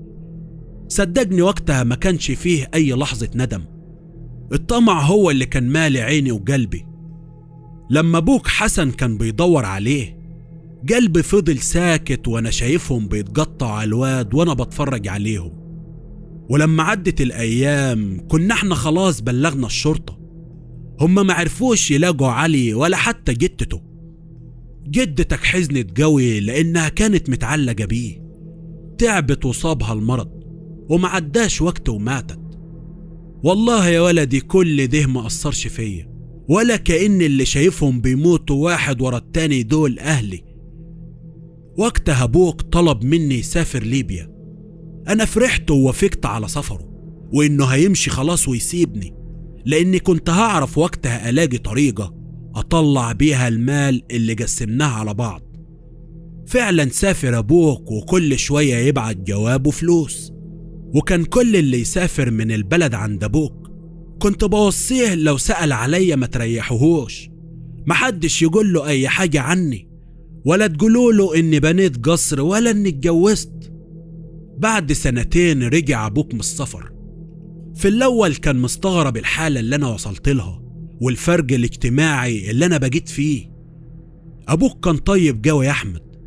لما قلت له إني ورثت عمي صدقني، وبعدها أقنعته إنه يتجوز، خصوصا بعد ما عرفت إن مرتي الجديدة للأسف ما بتخلفش. وبصراحة أنا كان ليا هدف تاني خالص. قطعت وقتها وقلت بعصبية، ما أنا ما كنتش قادر أتحمل كلمة تانية. هدف تاني إيه وهدف تالت إيه؟ إيه كل الشر ده؟ أنت أكيد شيطان. كل ده ولسه مستنيني أسامحك؟ مستني إن ربنا كمان يسامحك؟ يسامحك على إيه ولا إيه؟ أنت إزاي يهون عليك تقتل ابنك قتلته بدم بارد، وأبويا المسكين ضحيتك ساب البلد وهرب. أنا لا يمكن أعتبرك جدي. أنا هبلغ عنك، لازم أبلغ عنك حالا. بعدها سبته وجريت على مركز الشرطة. قابلت ضابط محترم وبلغته على كل اللي قاله جدي، وفعلا جت قوة وقبضت عليه. كان بيبص عليا وهم بيمسكوه وقال لي، أنا مش زعلان منك يا ولدي، أنا استاهل كل اللي حصل لي واللي هيحصل، بس عايزك أنت اللي تسامحني. ما ردتش عليه وخدوه مشوا. بعدها قلت هرجع لأمي وإخواتي، وقررت إني ما فكرش في الماضي تاني. وأنا ماشي قابلت الراجل اللي دلني على جدي، فضل ينده عليا وقال لي، يا أحمد يا ولدي. وقفت وقلت له، عايز ايه يا حاج؟ انت ما تعرفنيش وانا ما عرفتكش بنفسي. انا عمك صالح، كنت من ضمن 2 اللي حفروا مع جدك المقبرة. وقتها بصيت له بقرف وقلت له بعصبية: انت اللي شاركت في قتل عمي صح؟ انت كمان مجرم زي جدي. عارف انت عملت ايه؟ انت كنت السبب في تشتيت عيلة كاملة، كنت السبب في موت جدتي وهي مقهورة على ابنها. حسبي الله ونعم الوكيل فيكوا كلكوا. يا ابني اسمعني بس الله يرضى عنك. قطعته قبل ما يتكلم وقلت له: اي كلام هتقوله هيبقى عذر اقبح من ذنب، فالاحسن انك تسكت خالص. كنت همشي واروح ابلغ عليه هو كمان علشان ياخد جزاؤه مع جدي، بس وقفت لما قال لي: يا ابني انا بترجاك تسمعني، انا عايز اريح ضميري، عايز اموت وانا مرتاح. انا هسمعك، اتفضل اتكلم. كنت ناوي بعد ما يخلص كلامه اروح وابلغ، لانه هو كمان يستحق انه يتجازى على اللي عمله، هو والشخص التالت. المهم قال لي: احنا بعد ما طلعنا اللي في المقبرة كل واحد فينا خد حقه. انا كان عندي بيت قديم قررت اهد وابنيه واتجوز، لكن في يوم صحيت على خبر هو اللي كان سبب في تغيير حياتي كلها. الراجل التالت اللي كان معانا هو والشيخ طلع عليهم حرامي، قتلهم بطريقة بشعة وسرق كل فلوسهم. جريت على جدك قلت له، واتفاجئت انه اتغير وبقى شخص تاني خالص. قلبه كان ميت وما بقاش فارق معاه حاجة، لدرجة انه كان بيدور على مقبرة تانية. هو كان مأجر ناس يحفروا، وكان ناوي ياخدك انت كقربان علشان يفتح بيك المقبرة. لكن انا ندمت واستغفرت ربنا كتير. بعدها رحت وقلت لابوك حسن ان فيه ناس ناوية تخطف ابنك احمد، بس ما قلتلوش ان جدك هو اللي عاوز يخطفك ويقتلك. في الاول ابوك ما صدقنيش، بس بعد ما زنيت عليه واقنعته بدأ يخاف عليك قوي. بعد كده طلبت منه ان ما يجيبش سيرة لجدك، علشان قلت له ان اللي عايزينك دول هم اعداء جدك. ابوك حسن بطيبته سألني: طيب انا اروح فين يا عم صالح؟ قلت له: روح على اي حتة في وجه بحري، هناك محدش يعرفك وما تحاولش تتكلم مع حد. جه الليل وابوك خدك انت وامك وهرب بيكم. لما جدك صحي الصبح ما لقاش حسن، قلب الدنيا عليه. وعلى فكرة ما كانش هم جدك قلق على ابوك، جدك الله يسامحه بقى كان كل همه ان ياخدك ويذبحك على باب المقبرة زي ما عمل في عمك علي زمان. على فكرة انا ربنا عاقبني اكبر عقاب، اتجوزت لكن اتحرمت من الخلفة، خسرت كل فلوسي. حتى لما بلغت ابوك باللي كان مستنيه برضك حسيت ان ربنا ما غفرليش، ومن ساعتها وانا شارد في الدنيا زي ما انت شايف.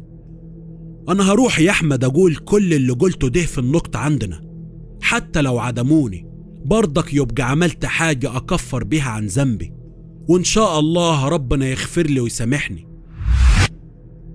سمعت كلامه وانا مش مصدق ان في ناس بالجبروت ده كله.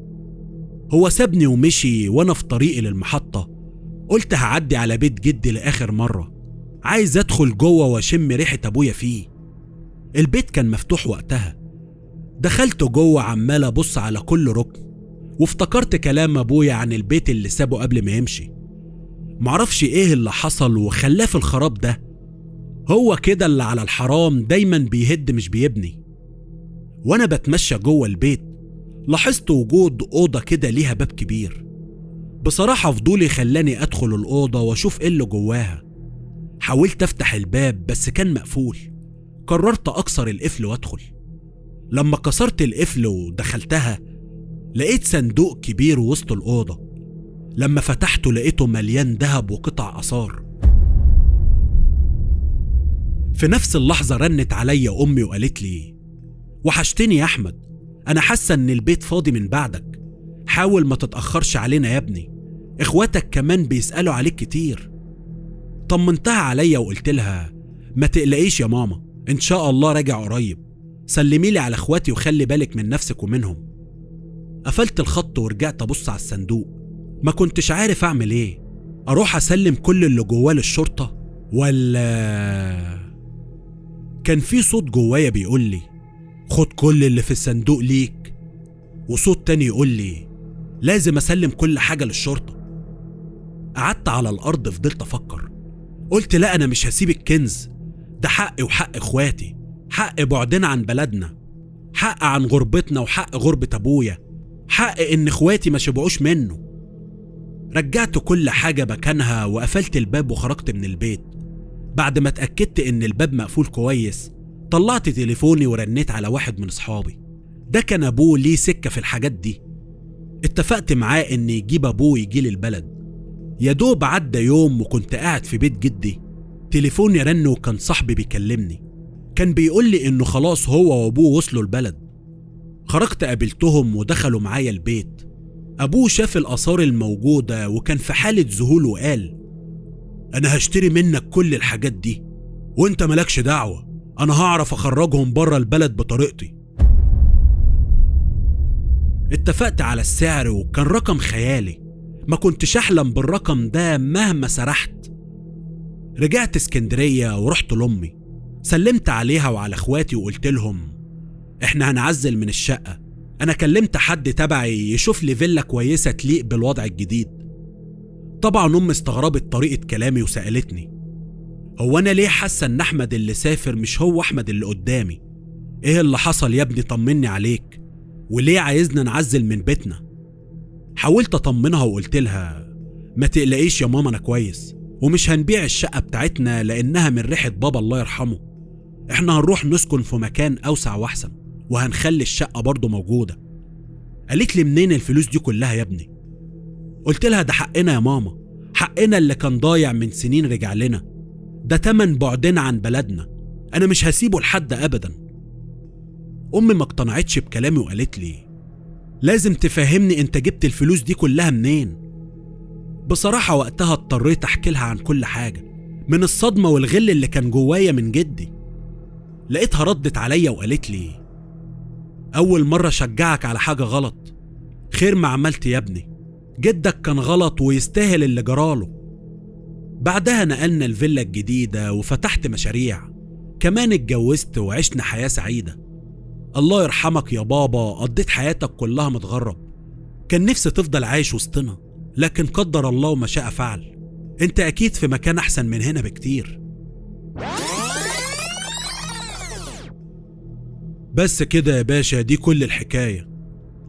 يعني انت في الاول كنت محترم وجدع، بلغت عن جدك وعن الناس اللي شاركت معاه في جريمته، كنت تكمل جميلك للاخر بقى. الصح يا احمد انك كنت جيت سلمت كل حاجة. الحاجات دي ولا ملكك ولا ملك لجدك، الحاجات دي ملك دولة كاملة، تاريخ كبير وحضارة كبيرة. مستغرب ازاي الشاب جامعي زيك المال قدر يعمي عينه، ازاي الشيطان صور لك الحرام حلال. ومش عايزك بقى تقولي ان ده حلال واللي يلاقي حاجة تحت الارض تبقى بتاعته، ده غلط. صدقني انت ما تفرقش عنهم حاجة، زيك زي اي حرامي خد حاجة مش ملكه. دي وجهة نظري ومش هغيرها، ربنا مش كاتبها لك يا احمد. شفت بقى؟ كمان انت غبي، مفيش حد بيبقى غلبان وفقير زيكم ومرة واحدة يبقى معاه كل الفلوس دي، شركة ومشاريع وفيلا وعربيات وأراضي، كان طبيعي تتكشف. عموما ربنا كبير، وعلشان انت غلط وتفكيرك برضو غلط فتحت حساب لاخواتك في البنك بملايين، طبيعي ندور وراك كويس. وبصراحة الموضوع كان سهل قوي علينا. الكلام بتاع الضابط ده كله ما كانش في القصة دي، إضافة مني أنا، إضافة نفسي بجد تبقى حقيقة. في ناس كتير قوي في يوم وليلة بقوا من أغنياء مصر، غناهم ما كانش طبيعي، غناهم كان ومازال ملفت للنظر. بتمنى من ربنا إن الناس دي تتحاسب، أو على الأقل تكشف عن المصدر الحقيقي للفلوس. مش عارف بصراحة هل كلامي هيعجبكم ولا هيتقابل بالنقد، لكن دي وجهة نظري ومش هغيرها.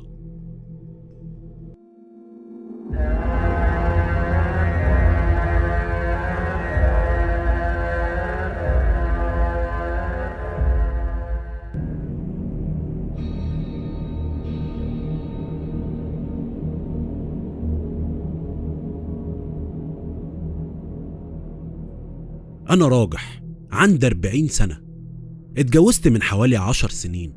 ربنا كرمني بعد أول سنة جواز وخلفنا بنتنا ميادة. في يوم بعد ما مراتي زنت عليا كتير قالت إن نفسها تخرج معايا نتفسح. وقتها كانت ميادة عندها 7 سنين. قلت لها حاضر يا حبيبتي، هحاول اخد اجازة وافسحكم، ما احنا فعلا بقالنا كتير ما خرجناش. بعد كام يوم لما رجعت من الشغل ندهت عليها وقلت لها بكرة حضري نفسك علشان نتفسح، انا خدت اجازة مخصوص علشانكم. هي فرحت جدا وقالت لي اخيرا يا راجح، ده احنا بقالنا كتير قوي ما خرجناش سوا. تاني يوم جهزت العربية وخرجنا على الملاهي لان ميادة بنتي بتحبها قوي. وبعد يوم طويل حلو جدا ضحكنا فيه كتير وكنا مبسوطين. واحنا خارجين قدام العربية حصلت الكارثة اللي غيرت حياتي 180 درجة. لسه بفتح الباب جت عربية نقل كبيرة وخبطت فينا.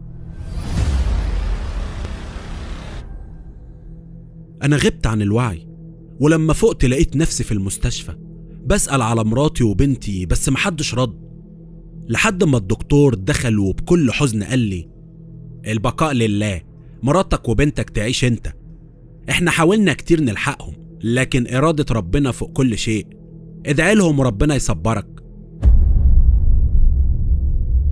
من الصدمة ما كنتش مصدق اللي بسمعه، زعقت فيه وقلت له انت بتقول ايه؟ مراتي وبنتي ما ماتوش يا دكتور، حرام عليك. حاولت اقوم لكن عظمي كله كان مكسر، فرجعت تاني قلت له لو سمحت عايز اشوفهم، ارجوك وديني ليهم يا دكتور. هنا الدكتور قال لي يا ابني ما تعملش في نفسك كده، هم عند اللي احسن مني ومنك، بجد ربنا يصبرك. لا لا لا يا دكتور، انا مش مستوعب حاجة. طيب ازاي؟ دول كانوا لسه امبارح معايا، انا مش فاكر اي حاجة. في عربية خبطتنا.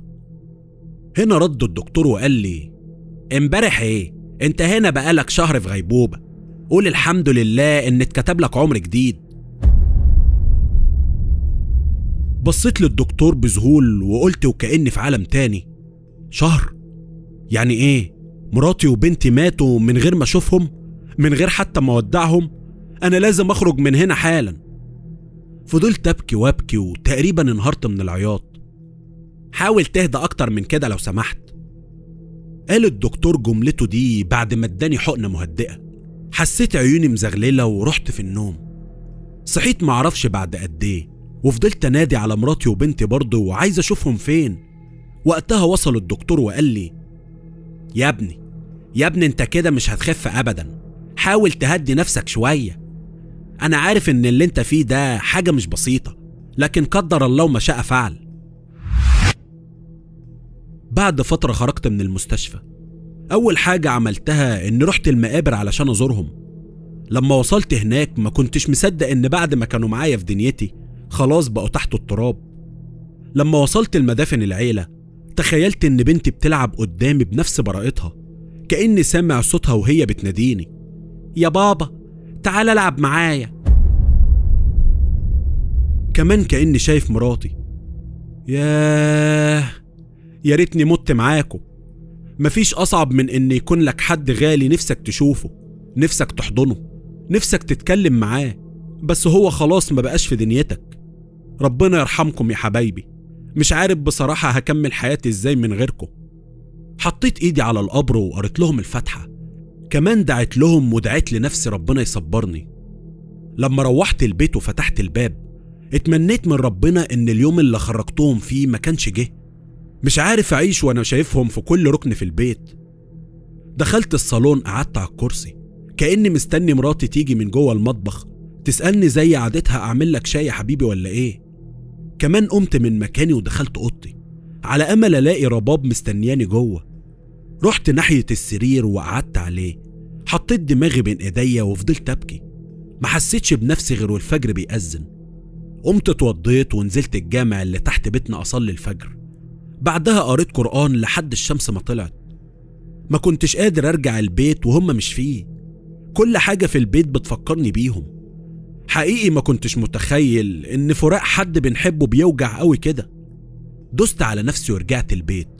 لقيت أصحابي وقرايبي كلهم مستنيين وقلقانين عليا.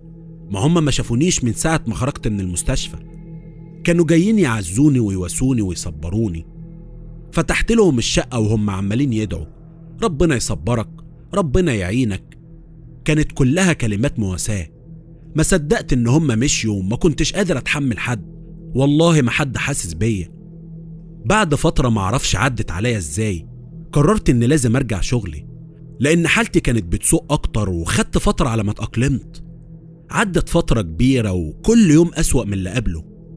في يوم لما رجعت من شغلي دخلت شقتي ورحت على اوضتي ونمت. هنا حلمت برباب، كنت اول مرة احلم بيها من ساعة الحادثة.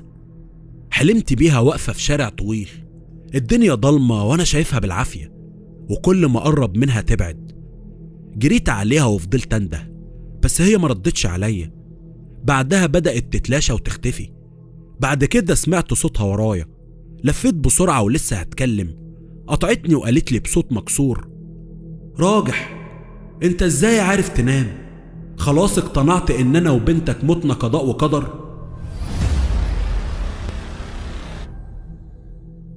استغربت كلامها وقلت لها: انت بتقولي ايه؟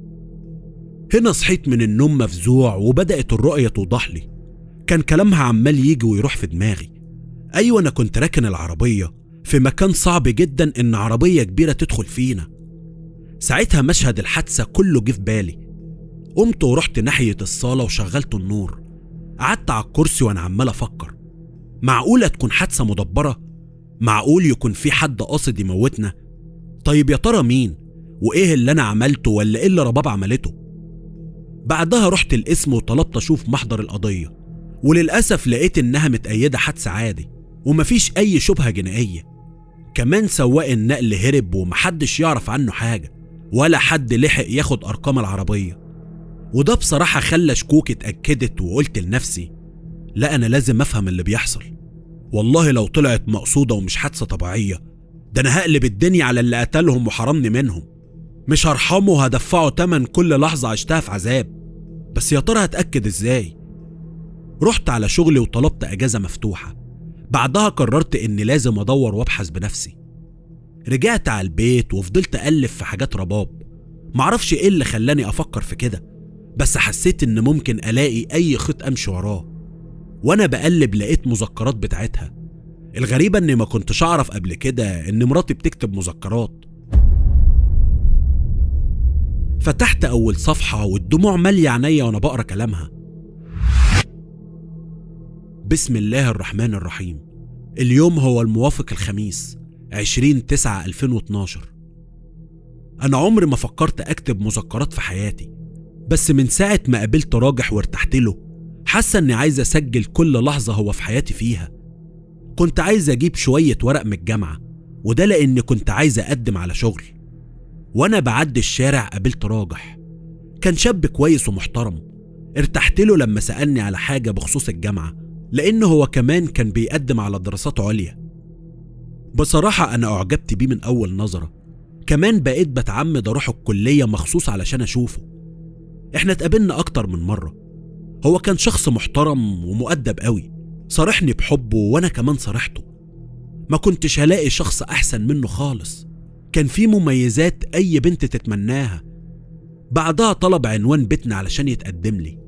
انا فرحت، ولما رجعت البيت قلت لماما ان في شاب كويس طالب ايدي، والحمد لله ربنا كتبنا لبعض. ورغم الظروف اللي احنا مرينا بيها والمشاكل اللي واجهتنا، لكن إرادة ربنا حكمت وكانت فوق كل شيء. اتجوزنا وربنا كرمنا ببنتنا ميادة. كنت عمال أقرأ في كلامها وابكي، مش قادر أسيطر نهائي على دموعي. ولما وصلت لآخر كام صفحة في مذكراتها لفت نظري شيء غريب. رباب كانت كاتبة إن في حد مركز معاها، وكانت كل ما تخرج مكان تلاقيه. هي ما تعرفوش شخصيا، بس كان دايما ملازمها وبيطاردها. كاتبة كمان إن وهي خارجة رايحة تشتري طلبات وقفها شخص وسألها عن عنوان معين. هي قلقت منه وسابته ومشيت من غير حتى ما ترد عليه. ولما رجعت البيت تبص من الشباك لقت نفس الراجل واقف قصاد البيت بيبص لفوق عليها. هنا المذكرات خلصت. أنا طبعا فضلت أدور على أي مذكرة تاني هي كاتباها، بس ما لقيتش حاجة خالص. قلبت الأوضة وبرضه مش لاقي. كنت محتار ومش عارف مين اللي كان بيطاردها، ما هو أكيد هو السبب في موتها. بعدها طلعت تليفونها وكان فاصل شحن، شحنته وفتحته وفضلت أقلب فيه، لكن برضه ما وصلتش لحاجة. وأنا بقلب في التليفون لقيت رقم صاحبتها، ودي كانت أقرب واحدة ليها. رنيت عليها من تليفوني وقلت لها: ألو، ازيك يا هدير؟ عامل ايه يا راجح؟ البقاء لله وربنا يصبرك. ربنا يخليك يا رب. لو سمحت كنت عايز أسألك عن حاجة بخصوص رباب. طبعا، اتفضل يا راجح. معلش يا هدير، هو موضوع بس أنا تقريبا مش فاهمه. انت كنت عارفة ان رباب بتكتب مذكرات؟ متهيألي قالت لي حاجة زي كده. طيب هي ما قالتلكيش ان في حد بيراقبها او حد بيضايقها؟ ما قالتلكيش حاجة زي كده؟ بصراحة يا راجح، هي قالت لي ان في شخص دايما بيطاردها، وانا نصحتها كتير ان هي تقولك، بس كانت شايفة ان الموضوع مش مستاهل. طيب انت يا هدير ما شفتيش الشخص ده؟ لا والله عمري ما شفته، بس قولي هو في حاجة؟ لا ابدا مفيش، شكرا يا هدير، مع السلامة. بعد ما قفلت معاها كنت حاسس ان الشخص ده له علاقة بموتها، بس يا ترى ايه اللي عملته يوصله انه يموتها؟ ايه اللي عملته رباب وايه علاقتها بيه؟ 1000 سؤال في دماغي ملهمش اجابة وده هيجنني. اتصل بيا واحد صاحبي قريب مني وطلب نتقابل ونقعد شوية مع بعض. بصراحة كنت محتاج اتكلم مع حد. المهم نزلت قابلته وحكيت له على كل حاجة وصلت لها. وقتها قال لي: على فكرة يا راجح، عادي جدا، مش شرط يعني ان اللي بيطاردها هيقتلها. ما تكبرش الموضوع وتبني شكوكك على حلم. انت بس كنت متعلق برباب جدا، وشكلك كده حاسس انك كنت قادر تحميها ومعرفتش. يا صاحبي مراتك ربنا يرحمها، فبلاش تعمل كده في نفسك وتعطل حياتك. هي اكيد لو كانت عايشة مش هيرضيها اللي انت وصلت له. ارجع لشغلك وربنا يصبرك على فراقهم. الله يعينك على اللي انت فيه. كلامه ريحني قوي قوي، ولما رجعت البيت قلت اسمع كلامه واركز في حياتي، وبكرة ان شاء الله اقطع الاجازة وارجع لشغلي. كنت لسه هنام لكن سمعت حد بيتحرك في الشقة عندي. قمت مفزوع ناحية الصوت، لقيته خارج من أوضة بنتي. فتحت الباب بسرعة لقيت رباب. في الأول افتكرت إن بيتهيألي، بعد كده اتأكدت إن دي رباب فعلا. علشان كده قلت لها: انت ازاي لسه عايشة؟ اصل في المستشفى قالوا لي انك متي. هي بصت لي بثبات وقالت لي: ازيك يا راجح، بس انا مش رباب. ازاي يعني مش رباب؟ هو انا هتوه عن مراتي؟ هي خرجت من الأوضة وراحت ناحية الصالة وقعدت. قالت من غير ما تبص عليا: ايوه هتوه زي ما تهت قبل كده زمان. ما انت زمان معرفتش تحدد بيني وبين رباب.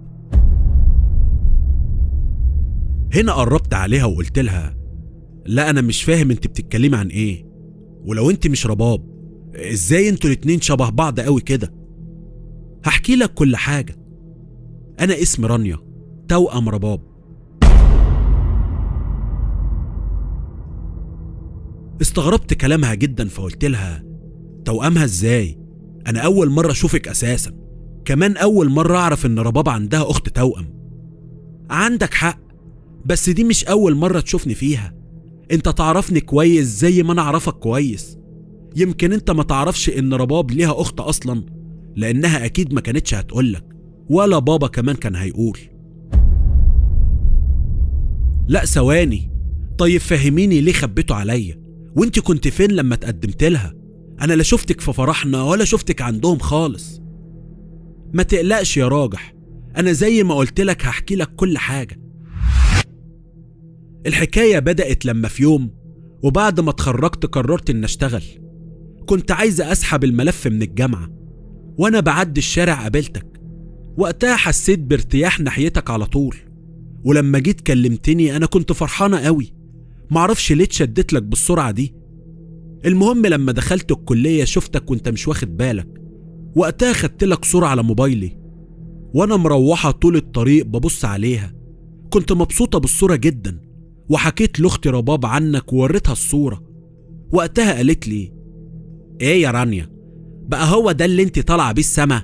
هو عادي يعني، شاب زي اي شاب، مش مستاهله كل اللي انت عاملاه في نفسك علشانه. كمان دي انت اول مره تشوفيه فيها. وقتها خطفت منها التليفون وقلت لها ببراءه: مالكيش دعوه بيا، تصدقي بقى انا غلطانه اني قلتلك عليه. كنت طول الليل بحلم بيك، وتاني يوم رحت الجامعه مخصوص علشان اشوفك حتى ولو من بعيد. خدت كام يوم اروح بس انت ما كنتش بتيجي. قلت في نفسي خلاص مش هشوفك تاني، ومن هنا قررت اني مش هروح الجامعة تاني. في اليوم ده وانا خارجة شفتك، حسيت ان قلبي اتخلع من الفرحة. انا بصيت على رانيا باستغراب وقلت لها: ايه اللي انت بتقوليه ده؟ انا مش مصدقك اصلا. كل اللي انت بتقوليه ده كان لاختك رباب مش ليكي. هي ردت عليا وقالت لي: انا مش بكدب يا راجح، انا اللي مستغربة انك معرفتش تحس بالفرق بيني وبينها. لا ثواني، انا معرفش اساسا انكم اتنين. انا فعلا لما شفتك او شفتها اتشديت. كنت دايما بشوفك في الجامعة، بس لما اتكلمت معاها او معاكي انا بجد تايه، معرفش انا حبيتك انت ولا حبيتها هي. انت معذور يا راجح. طيب ممكن تكملي لو سمحت؟ ايه اللي خلى رباب تبقى في طريقي اصلا؟ للأسف انا لازم امشي دلوقتي. لا تمشي تروحي فين؟ انا لازم اعرف منك الحقيقة كلها، وانا متأكد ان موت رباب له عندك تفسير. هي ما ردتش عليا وخرجت، وانا خرجت وراها بس فص ملح وداب. نزلت الشارع بصيت يمين وشمال مش لاقيها خالص. هي راحت فين بس؟ ولا انا كان بيتهيألي ولا ايه؟ قعدت قدام البيت حاطط ايدي على دماغي، عمال ابص يمين وشمال وابص في ساعتي. لقيت الساعة 2 بعد نص الليل. كنت عايز النهار يطلع بفارغ الصبر، انا لازم اروح لبيت حماية وافهم. عدت الساعات كأنها اطول فترة في حياتي، ولما سمعت اذان الفجر رحت صليت. واول ما الشمس شقت طريقها قررت اروح على بيت حماية على طول. خبطت على الباب وهو اللي فتح لي وكان حزين. خدني بالحضن وقال لي: ادخل يا راجح، عامل ايه يا ابني؟ بخير الحمد لله يا عمي، اهو بحاول اعيش بعد اللي حصل. اخبارك ايه؟ طمني عليك يا حبيبي. هنا رديت وانا بقعد في الصلاة وقلت له: ربنا يخليك يا عمي، انا كويس وبخير. فطرت يا ابني؟ لا والله يا عمي ماليش نفس. خلاص يا ابني بقى، قدر الله ما شاء فعل، دي إرادة ربنا، وبإذن الله يعوضك خير ويصبرك ويصبرنا. آمين يا رب العالمين. معلش يا عمي، كنت عايز أسألك عن حاجة. هو أنت ليه ما قلتليش إن عندك بنت تانية اسمها رانيا؟ هنا وشه اتقلب وملامحه اتغيرت وقال لي: رانيا؟ أنت عرفت منين؟ عرفت زي ما عرفت يا عمي. ممكن لو سمحت تجاوبني على سؤالي؟ هو من غير ما يرد دخل جوه الأوضة، وبعد شوية طلع ومعاه ألبوم صور اداهولي وقعد جنبي وفضل يبكي. وانا بقلب في ألبوم الصور لقيت رانيا ورباب واخدين مع بعض صور كتير قوي. بصراحة ما كنتش عارف احدد مين رانيا ومين رباب، لانهم فعلا توأم متطابق، نفس الشكل واللون والطول والملامح، مفيش اي حاجة مختلفة فيهم خالص. بصيت لعمي وقلت له: ما جاوبتنيش برضه على سؤالي. هنا بص في الارض وقال بحزن: يا ابني انت مش فاهم حاجة، رانيا بنتي توفت في حادثة.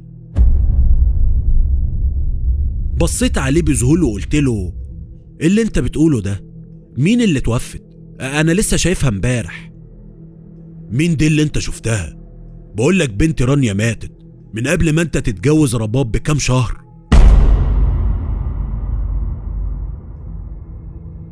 لا اله الا الله، في ايه يا جماعة؟ بقولك انا شفتها امبارح، كانت عندي في الشقة وكلمتني زي ما بكلمك كده، وهي اللي قالت لي انها اخت رباب التوأم، وانت دلوقتي جاي تقول لي ميتة؟ طيب ازاي يا ناس؟ عمي طلع من جيبه شهادة وفاة باسم رانيا. طبعا من الصدمة معرفتش اقول ايه، يعني انا كنت بتكلم مع شبح؟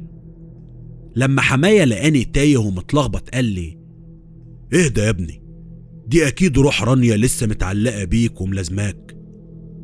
طيب يا عمي ممكن حضرتك تفهمني انا ازاي قابلت رانيا واتجوزت رباب؟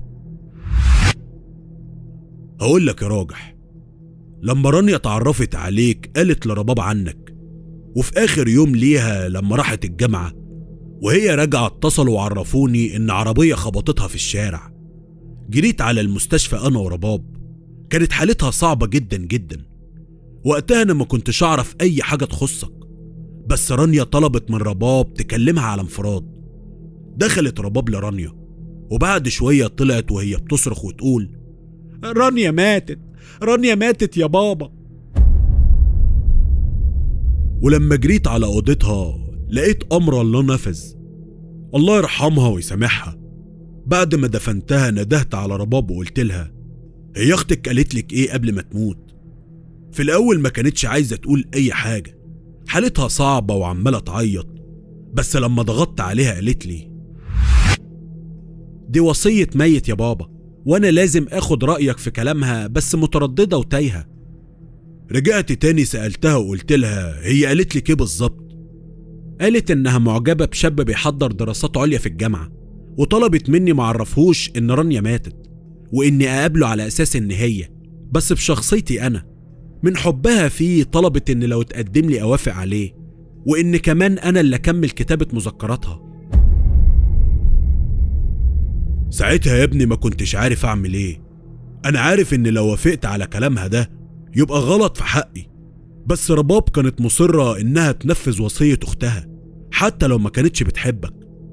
بعد فترة راحت الجامعة تاني، هي كانت شافتك في تليفون أختها قبل كده، فأنت تقريبا ما كنتش اختلطت برانيا كتير، فلما شفت رباب معرفتش تفرق بينهم، وانت اللي طلبت من رباب تديك عنوان البيت وتتقدم لها.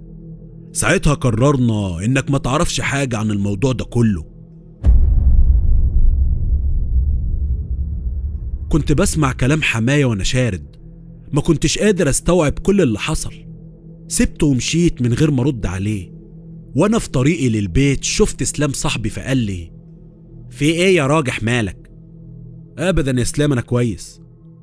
والله يا صاحبي أنت مش كويس خالص. فيك إيه بالظبط؟ قولي، فضفض معايا، مش يمكن أقولك حاجة تريحك وتساعدك. بصراحة كنت عايز أحكي له على كل حاجة حصلت معايا، بس خفت ما يصدقنيش. في الآخر اتشجعت وحكيت له على كل حاجة بالتفصيل. وقتها لما بصيت في عيون إسلام حسيت إنه ما اتفاجئش بكلامي، لا ده استقبل الكلام كأنه عادي جدا. مركزتش معاه واستأذنت ورجعت على البيت. وأنا قاعد في الصالة دخلت عليا رانيا، معرفش ليه المرة دي حسيت إن دي رانيا مش رباب. بعدها قالت لي: أديك عرفت الحقيقة كلها يا راجح. ما كنتش عارف أقول لها إيه، والكلمة الوحيدة اللي طلعت مني: سامحيني يا رانيا. هي ابتسمت ابتسامة صغيرة بس بطعم المرار وقالت لي: وانت ذنبك ايه بس؟ دي إرادة ربنا. أنا ظهرت لك في حياتك مش علشان تعرف كل ده، أنا عايزاك تتأكد كويس إني كنت ملازماكم طول مدة جوازكم، وفرحت جدا لما بنتكم نورت الدنيا. عايزاك كمان تتأكد إن رباب حبتك بجد، فياريت ما تظلمهاش. ده كان طلبي أنا ووصيتي الأخيرة، وهي عملت اللي أنا طلبته منها مش أكتر. اللي عايزاك كمان تعرفه إن رباب اتقتلت، ومش هي بس اللي كانت مقصودة، انت كمان كنت المقصود معاها. هنا تعادلت مكاني وقلت لها: انت تعرفي مين اللي عملها؟ بص انا ما اقدرش اقولك مين، لكن اللي اقدر اساعدك فيه ان ساعات الشخص اللي بيكرهنا بيكون اكتر حد قريب مننا وبعيد جدا عن توقعاتنا. دور في حبايبك كويس، دور في حبايبك يا راجح. هنا اختفت رانيا بعد كلامها الغريب ده. فضلت انده عليها كتير، لكن لما فقت اكتشفت اني بحلم. بس يا ترى كانت تقصد ايه بكلمة دور في حبايبك؟ مين اللي قريب مني وبيكرهني كده لدرجة انه عايز يقتلني؟ في اللحظة دي تليفوني رن، وكانت هدير صاحبة رباب. الو، ازيك يا راجح؟ الحمد لله بخير، عاملة ايه هدير؟ هو في حاجة؟ اتصلت بيك علشان وانا بقلب في الرسايل اللي كانت بيني وبين ربابة الله يرحمها، لقيت ان هي صورت الشخص اللي كان بيراقبها وكانت بعتالي الصورة، فانا هبعتها لك حالا. قفلت هدير وانا فاتح الواتس بتاعها وبعتت الصورة فعلا. لما فتحت الصورة من الخضة والمفاجأة وقعت في مكاني، لأن اللي ظهر في الصورة تحت بيتي كان إسلام صاحبي.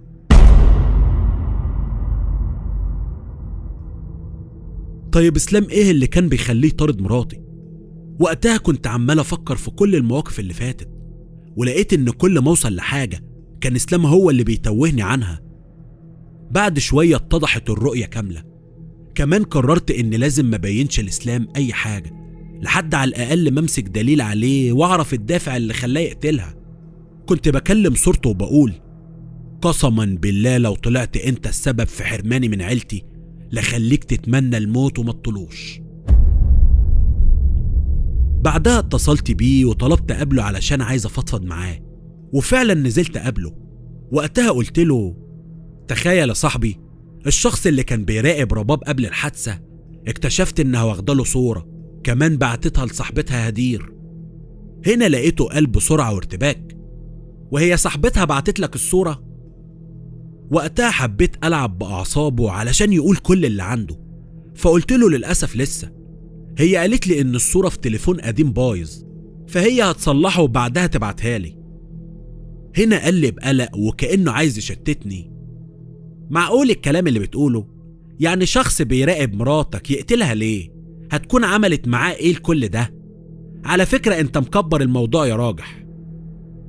من جوايا كنت عايز اخنقه واطلع روحه، لان بكده اتأكدت ان اسلام ورا الحادثة، بس كان لازم دليل ولازم اعرف ايه الدافع اللي خلاه يقتلها.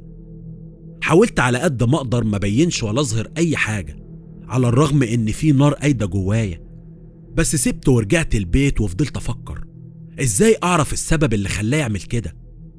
تاني يوم بالليل تليفوني رن وكان جوز هدير. هو ما كانش صاحبي قوي لان اتعرفت عليه من خلال هدير ورباب. المهم لما رديت قلت له: السلام عليكم، عامل ايه يا محمد؟ وقتها سمعت صويت عالي جدا فقلت له: ايه الدوشة اللي عندك دي يا محمد؟ في ايه؟ ايوه يا راجح، هدير ماتت مقتولة. في ثواني الخط اتقفل وملحقتش اقول حاجة. جريت زي المجنون على بيت محمد، وبمجرد ما وصلت الشرطة كانت مالية المنطقة كلها، وكان في عربية اسعاف واقفة. شوية واتنين مسعفين خرجوا من العمارة شايلين هدير، دخلوها عربية الاسعاف ومحمد كان بيصرخ. رحت عليه وقلت له: ايه اللي حصل بالظبط؟ مين اللي عمل فيها كده؟ قولي. معرفش يا راجح، انا رجعت بالليل من الشغل لقيتها مدبوحة فاتصلت بالشرطة على طول. هو كان لسه بيكمل كلامه فجه ظابط ناحيتنا وقال: ربنا يصبرك يا استاذ محمد، احنا لاحظنا وجود كاميرا في مدخل العمارة بتاعتكم، طبعا طلبنا نفرغها وشغالين دلوقتي عليها.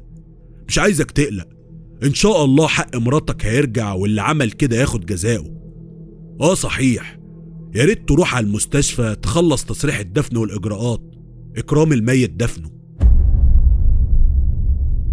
حرفيا محمد كان منهار، وانا اكتر واحد حاسس بيه وبوجعه، كمان عارف انه كان بيحب هدير جدا.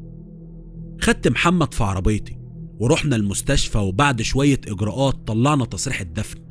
كان النهار طلع واتدفنت هدير. واحنا بالليل في العزا جه الظابط لمحمد وقال له: البقاء لله وربنا يصبرك، بكرة ان شاء الله يا ريت تشرفني في المديرية، لان في اخبار جديدة واحتمال كبير ان تم رصد القاتل، لان الكاميرا ظهرت شخص مجهول دخل عمارتكم كان في نفس التوقيت بتاع الجريمة، وبعد شوية طلع من العمارة بيجري وبيتلفت حواليه، فياريت ما تتأخرش بكرة علشان تشوفه ويمكن تتعرف عليه. بعدها جالي محمد وحكالي على اللي قاله الظابط، فقلت له أنا هاجي معاك بكرة. تاني يوم رحت لمحمد خدته وطلعنا على المديرية. الظابط شغل التسجيل وكانت الصدمة لأن الشخص اللي شفته قدامي كان إسلام، وكان بنفس الهدوم اللي شفته بيها قبلها. هنا صرخت وقلت بصوت عالي: يا فندم ده إسلام. انت تعرفه؟ ايوه يا باشا، ده إسلام صاحبي، كان قاعد معايا قبلها بيوم وبنفس الهدوم دي. في حاجة كمان عايز اقولها لحضرتك، انا متأكد ان هو السبب في موت مراتي. موت مراتك؟ وانت عرفت منين ان هو اللي قتلها؟ هقولك يا باشا، من يومين هدير الله يرحمها بعتت لي صورة كانت بعتها لها رباب مراتي قبل كده. دي كانت لشخص بيطارد مراتي، ولما قلت لإسلام إن مراتي قبل الحادثة خدت صورة للشخص اللي بيطاردها وبعتتها لصاحبتها، هو ارتبك وسألني انت شفت صورة الشخص ده؟ قلت له لا، واديته عذر ان التليفون بتاعها بايظ ولما تصلحها هتبعت لي الصورة. ما كنتش متخيل انه علشان يخفي جريمته يقتلها. طبعا الضابط ما كدبش خبر وطلب قوة تروح تجيب إسلام، كمان طلب مننا نمشي وهيستدعينا في التحقيق لما يتقبض عليه. للأسف عدى يوم والتاني والتالت والضابط ما كلمناش. رنيت على إسلام لقيت التليفون مقفول. رحنا المديرية وقلنا نعرف الأخبار، وللأسف عرفنا إن إسلام هربان ومحدش قادر يوصله. أنا بقى فضلت أدور في جميع الأماكن اللي ممكن ألاقيه فيها، بس برضه فص ملح وداب. بعد كام يوم وأنا قاعد في شقتي رن الجرس، ولما فتحت لقيت إسلام في وشي. مسكته من رقبته ورميته جوه الشقة ونزلت فيه ضرب. هو ما كانش بيقاوم تماما، كل اللي قاله مهما تعمل فيا يا راجح أنا مش همد إيدي عليك ولا حتى هدافع عن نفسي. أنا غلطت غلطتين وندمان عليهم ومش عايز حاجة من الدنيا غير إنك تسامحني. وقتها ما كنتش مبطل ضرب فيه، حقيقي كان خلاص هيموت في إيدي. وفي ثواني لقيت محمد معرفش جه إزاي وخلصه مني. كمان فضل يزعق ويقول يا راجح سيبه، ما تضيعش نفسك علشان كلب زي ده، أنا هبلغ هشام باشا. هنا قلت له لا يا محمد، أنا لازم أعرف ليه قتل مراتي، ليه كان عايز يموتنا كلنا. بصيت لإسلام وقلت له أنت قيالة، أنت قتلتهم ليه؟ هنا رد إسلام بكسرة وضعف وقال لي أنت أناني يا راجح، أناني قوي قوي وما كفكش إن واحدة تحبك ولما تموت تاخد حبيبة غيرك. أنا مش فاهم حاجة يا إسلام، وضح كلامك يلا. لسه برضه عامل نفسك مش فاهم؟ عامة أنا كنت بحب رباب جدا جدا من قبل حتى ما تعرفك وقبل ما أختها تموت. كنت دايما براقبها من بعيد وعمري ما جاتني الجرأة إني أصارحها بحبي. كنت دايما شايف إنها مش مرتبطة بحد، لكن في يوم وليلة أنت ظهرت واتجوزتها. معرفش إزاي وإمتى وليه أنت بالذات تتجوز حبيبة صاحبك اللي عمره ما قالك عليها أساسا. لما أنا حضرت فرحك كنت بموت من جوايا، فضلت سنين وسنين شايل حبها. كنت متردد وخايف أصارحها بحبي، ولما كنت بتحكيلي عنها أي حاجة كان بيبقى هاين عليا أقوم أغرس السكينة في صدرك علشان تسكت. أنا كنت بغير عليها جدا منك على الرغم إن أنت اللي حلالها. في يوم اتحججت إني بسألها عن أي حاجة علشان بس أتكلم معاها، لكن هي مردتش عليا، سابتني ومشيت. فأنا اتعصبت، إزاي بعد السنين دي كلها وأنا دافن حبي جوايا وهي مش شايفاني؟ أنت عملت فيها إيه خليتها تحبك الحب ده كله في الوقت القصير ده وأنا سنين بتمناها ومش شايفاني أصلا؟ قررت إن مادام مش هتهنى بيها يبقى محدش تاني هيتهنى بيها، وإني هقتلك وأقتلها. وبمجرد ما عرفت إنكم في الملاهي خدت عربية نقل من واحد معرفة، وقبل ما اخبطكم غطيت لوح العربية علشان محدش ياخد الأرقام. هنا ما قدرتش امسك نفسي وفضلت اضرب فيه، ومحمد ما كانش قادر يحوشه عني. كنت بصرخ واقول له انت مريض، انت فعلا مريض يا اسلام. ازاي تنهي حياة انسان علشان وهم في خيالك انت وبس؟ انت لازم تموت زي ما كلهم ماتوا، سواء بنتي او رباب او حتى هدير. كنت عمال اضرب فيه وهو بيضحك بس. وقتها محمد خلصه من ايدي بالعافية وبعدها سأله وهدير كان ذنبها ايه علشان تقتلها؟ كان ذنبي ايه انا علشان تحرمني منها؟ اسلام بص علينا وهو بيضحك وقال هدير دي كانت هتفضح سري، انا ما كنتش عايز اقتلها اصلا. في الاول طلبت منها التليفون بكل هدوء، هي لو كانت اديتهولي ما كانتش ماتت. ساعتها محمد ضربه لحد مغمى عليه. بعدها رنيت على الضابط هشام وقلت له يا هشام باشا، اسلام هنا عندي وهبعت لك العنوان حالا. ما كملناش ربع ساعة وسمعنا صوت سرينة الشرطة. دخلوا وقبضوا على اسلام، والغريبة انه ما كانش بيقاوم، بس وهو نازل كان بيبص علينا وبيضحك. بعد فترة الجرايد كلها كتبت إن تم القبض على المجرم القاتل، لكن التحقيقات أثبتت إن سلام مريض نفسي، يعني ممكن ما يتعاقبش على جرايمه أساسا.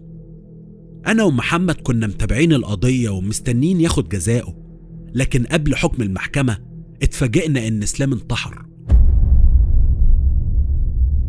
هي النتيجة كانت واحدة، سواء بقى انتحر أو اتعدم. أنا ارتحت نفسيا وحسيت إن رباب ارتاحت في تربتها، وبقيت بشوف رباب ورانيا وقدامهم ميادة بنتي ماسكين ايدين بعض وفرحانين برجوع حقهم. ربنا يرحمهم ويرحم أمواتنا جميعا.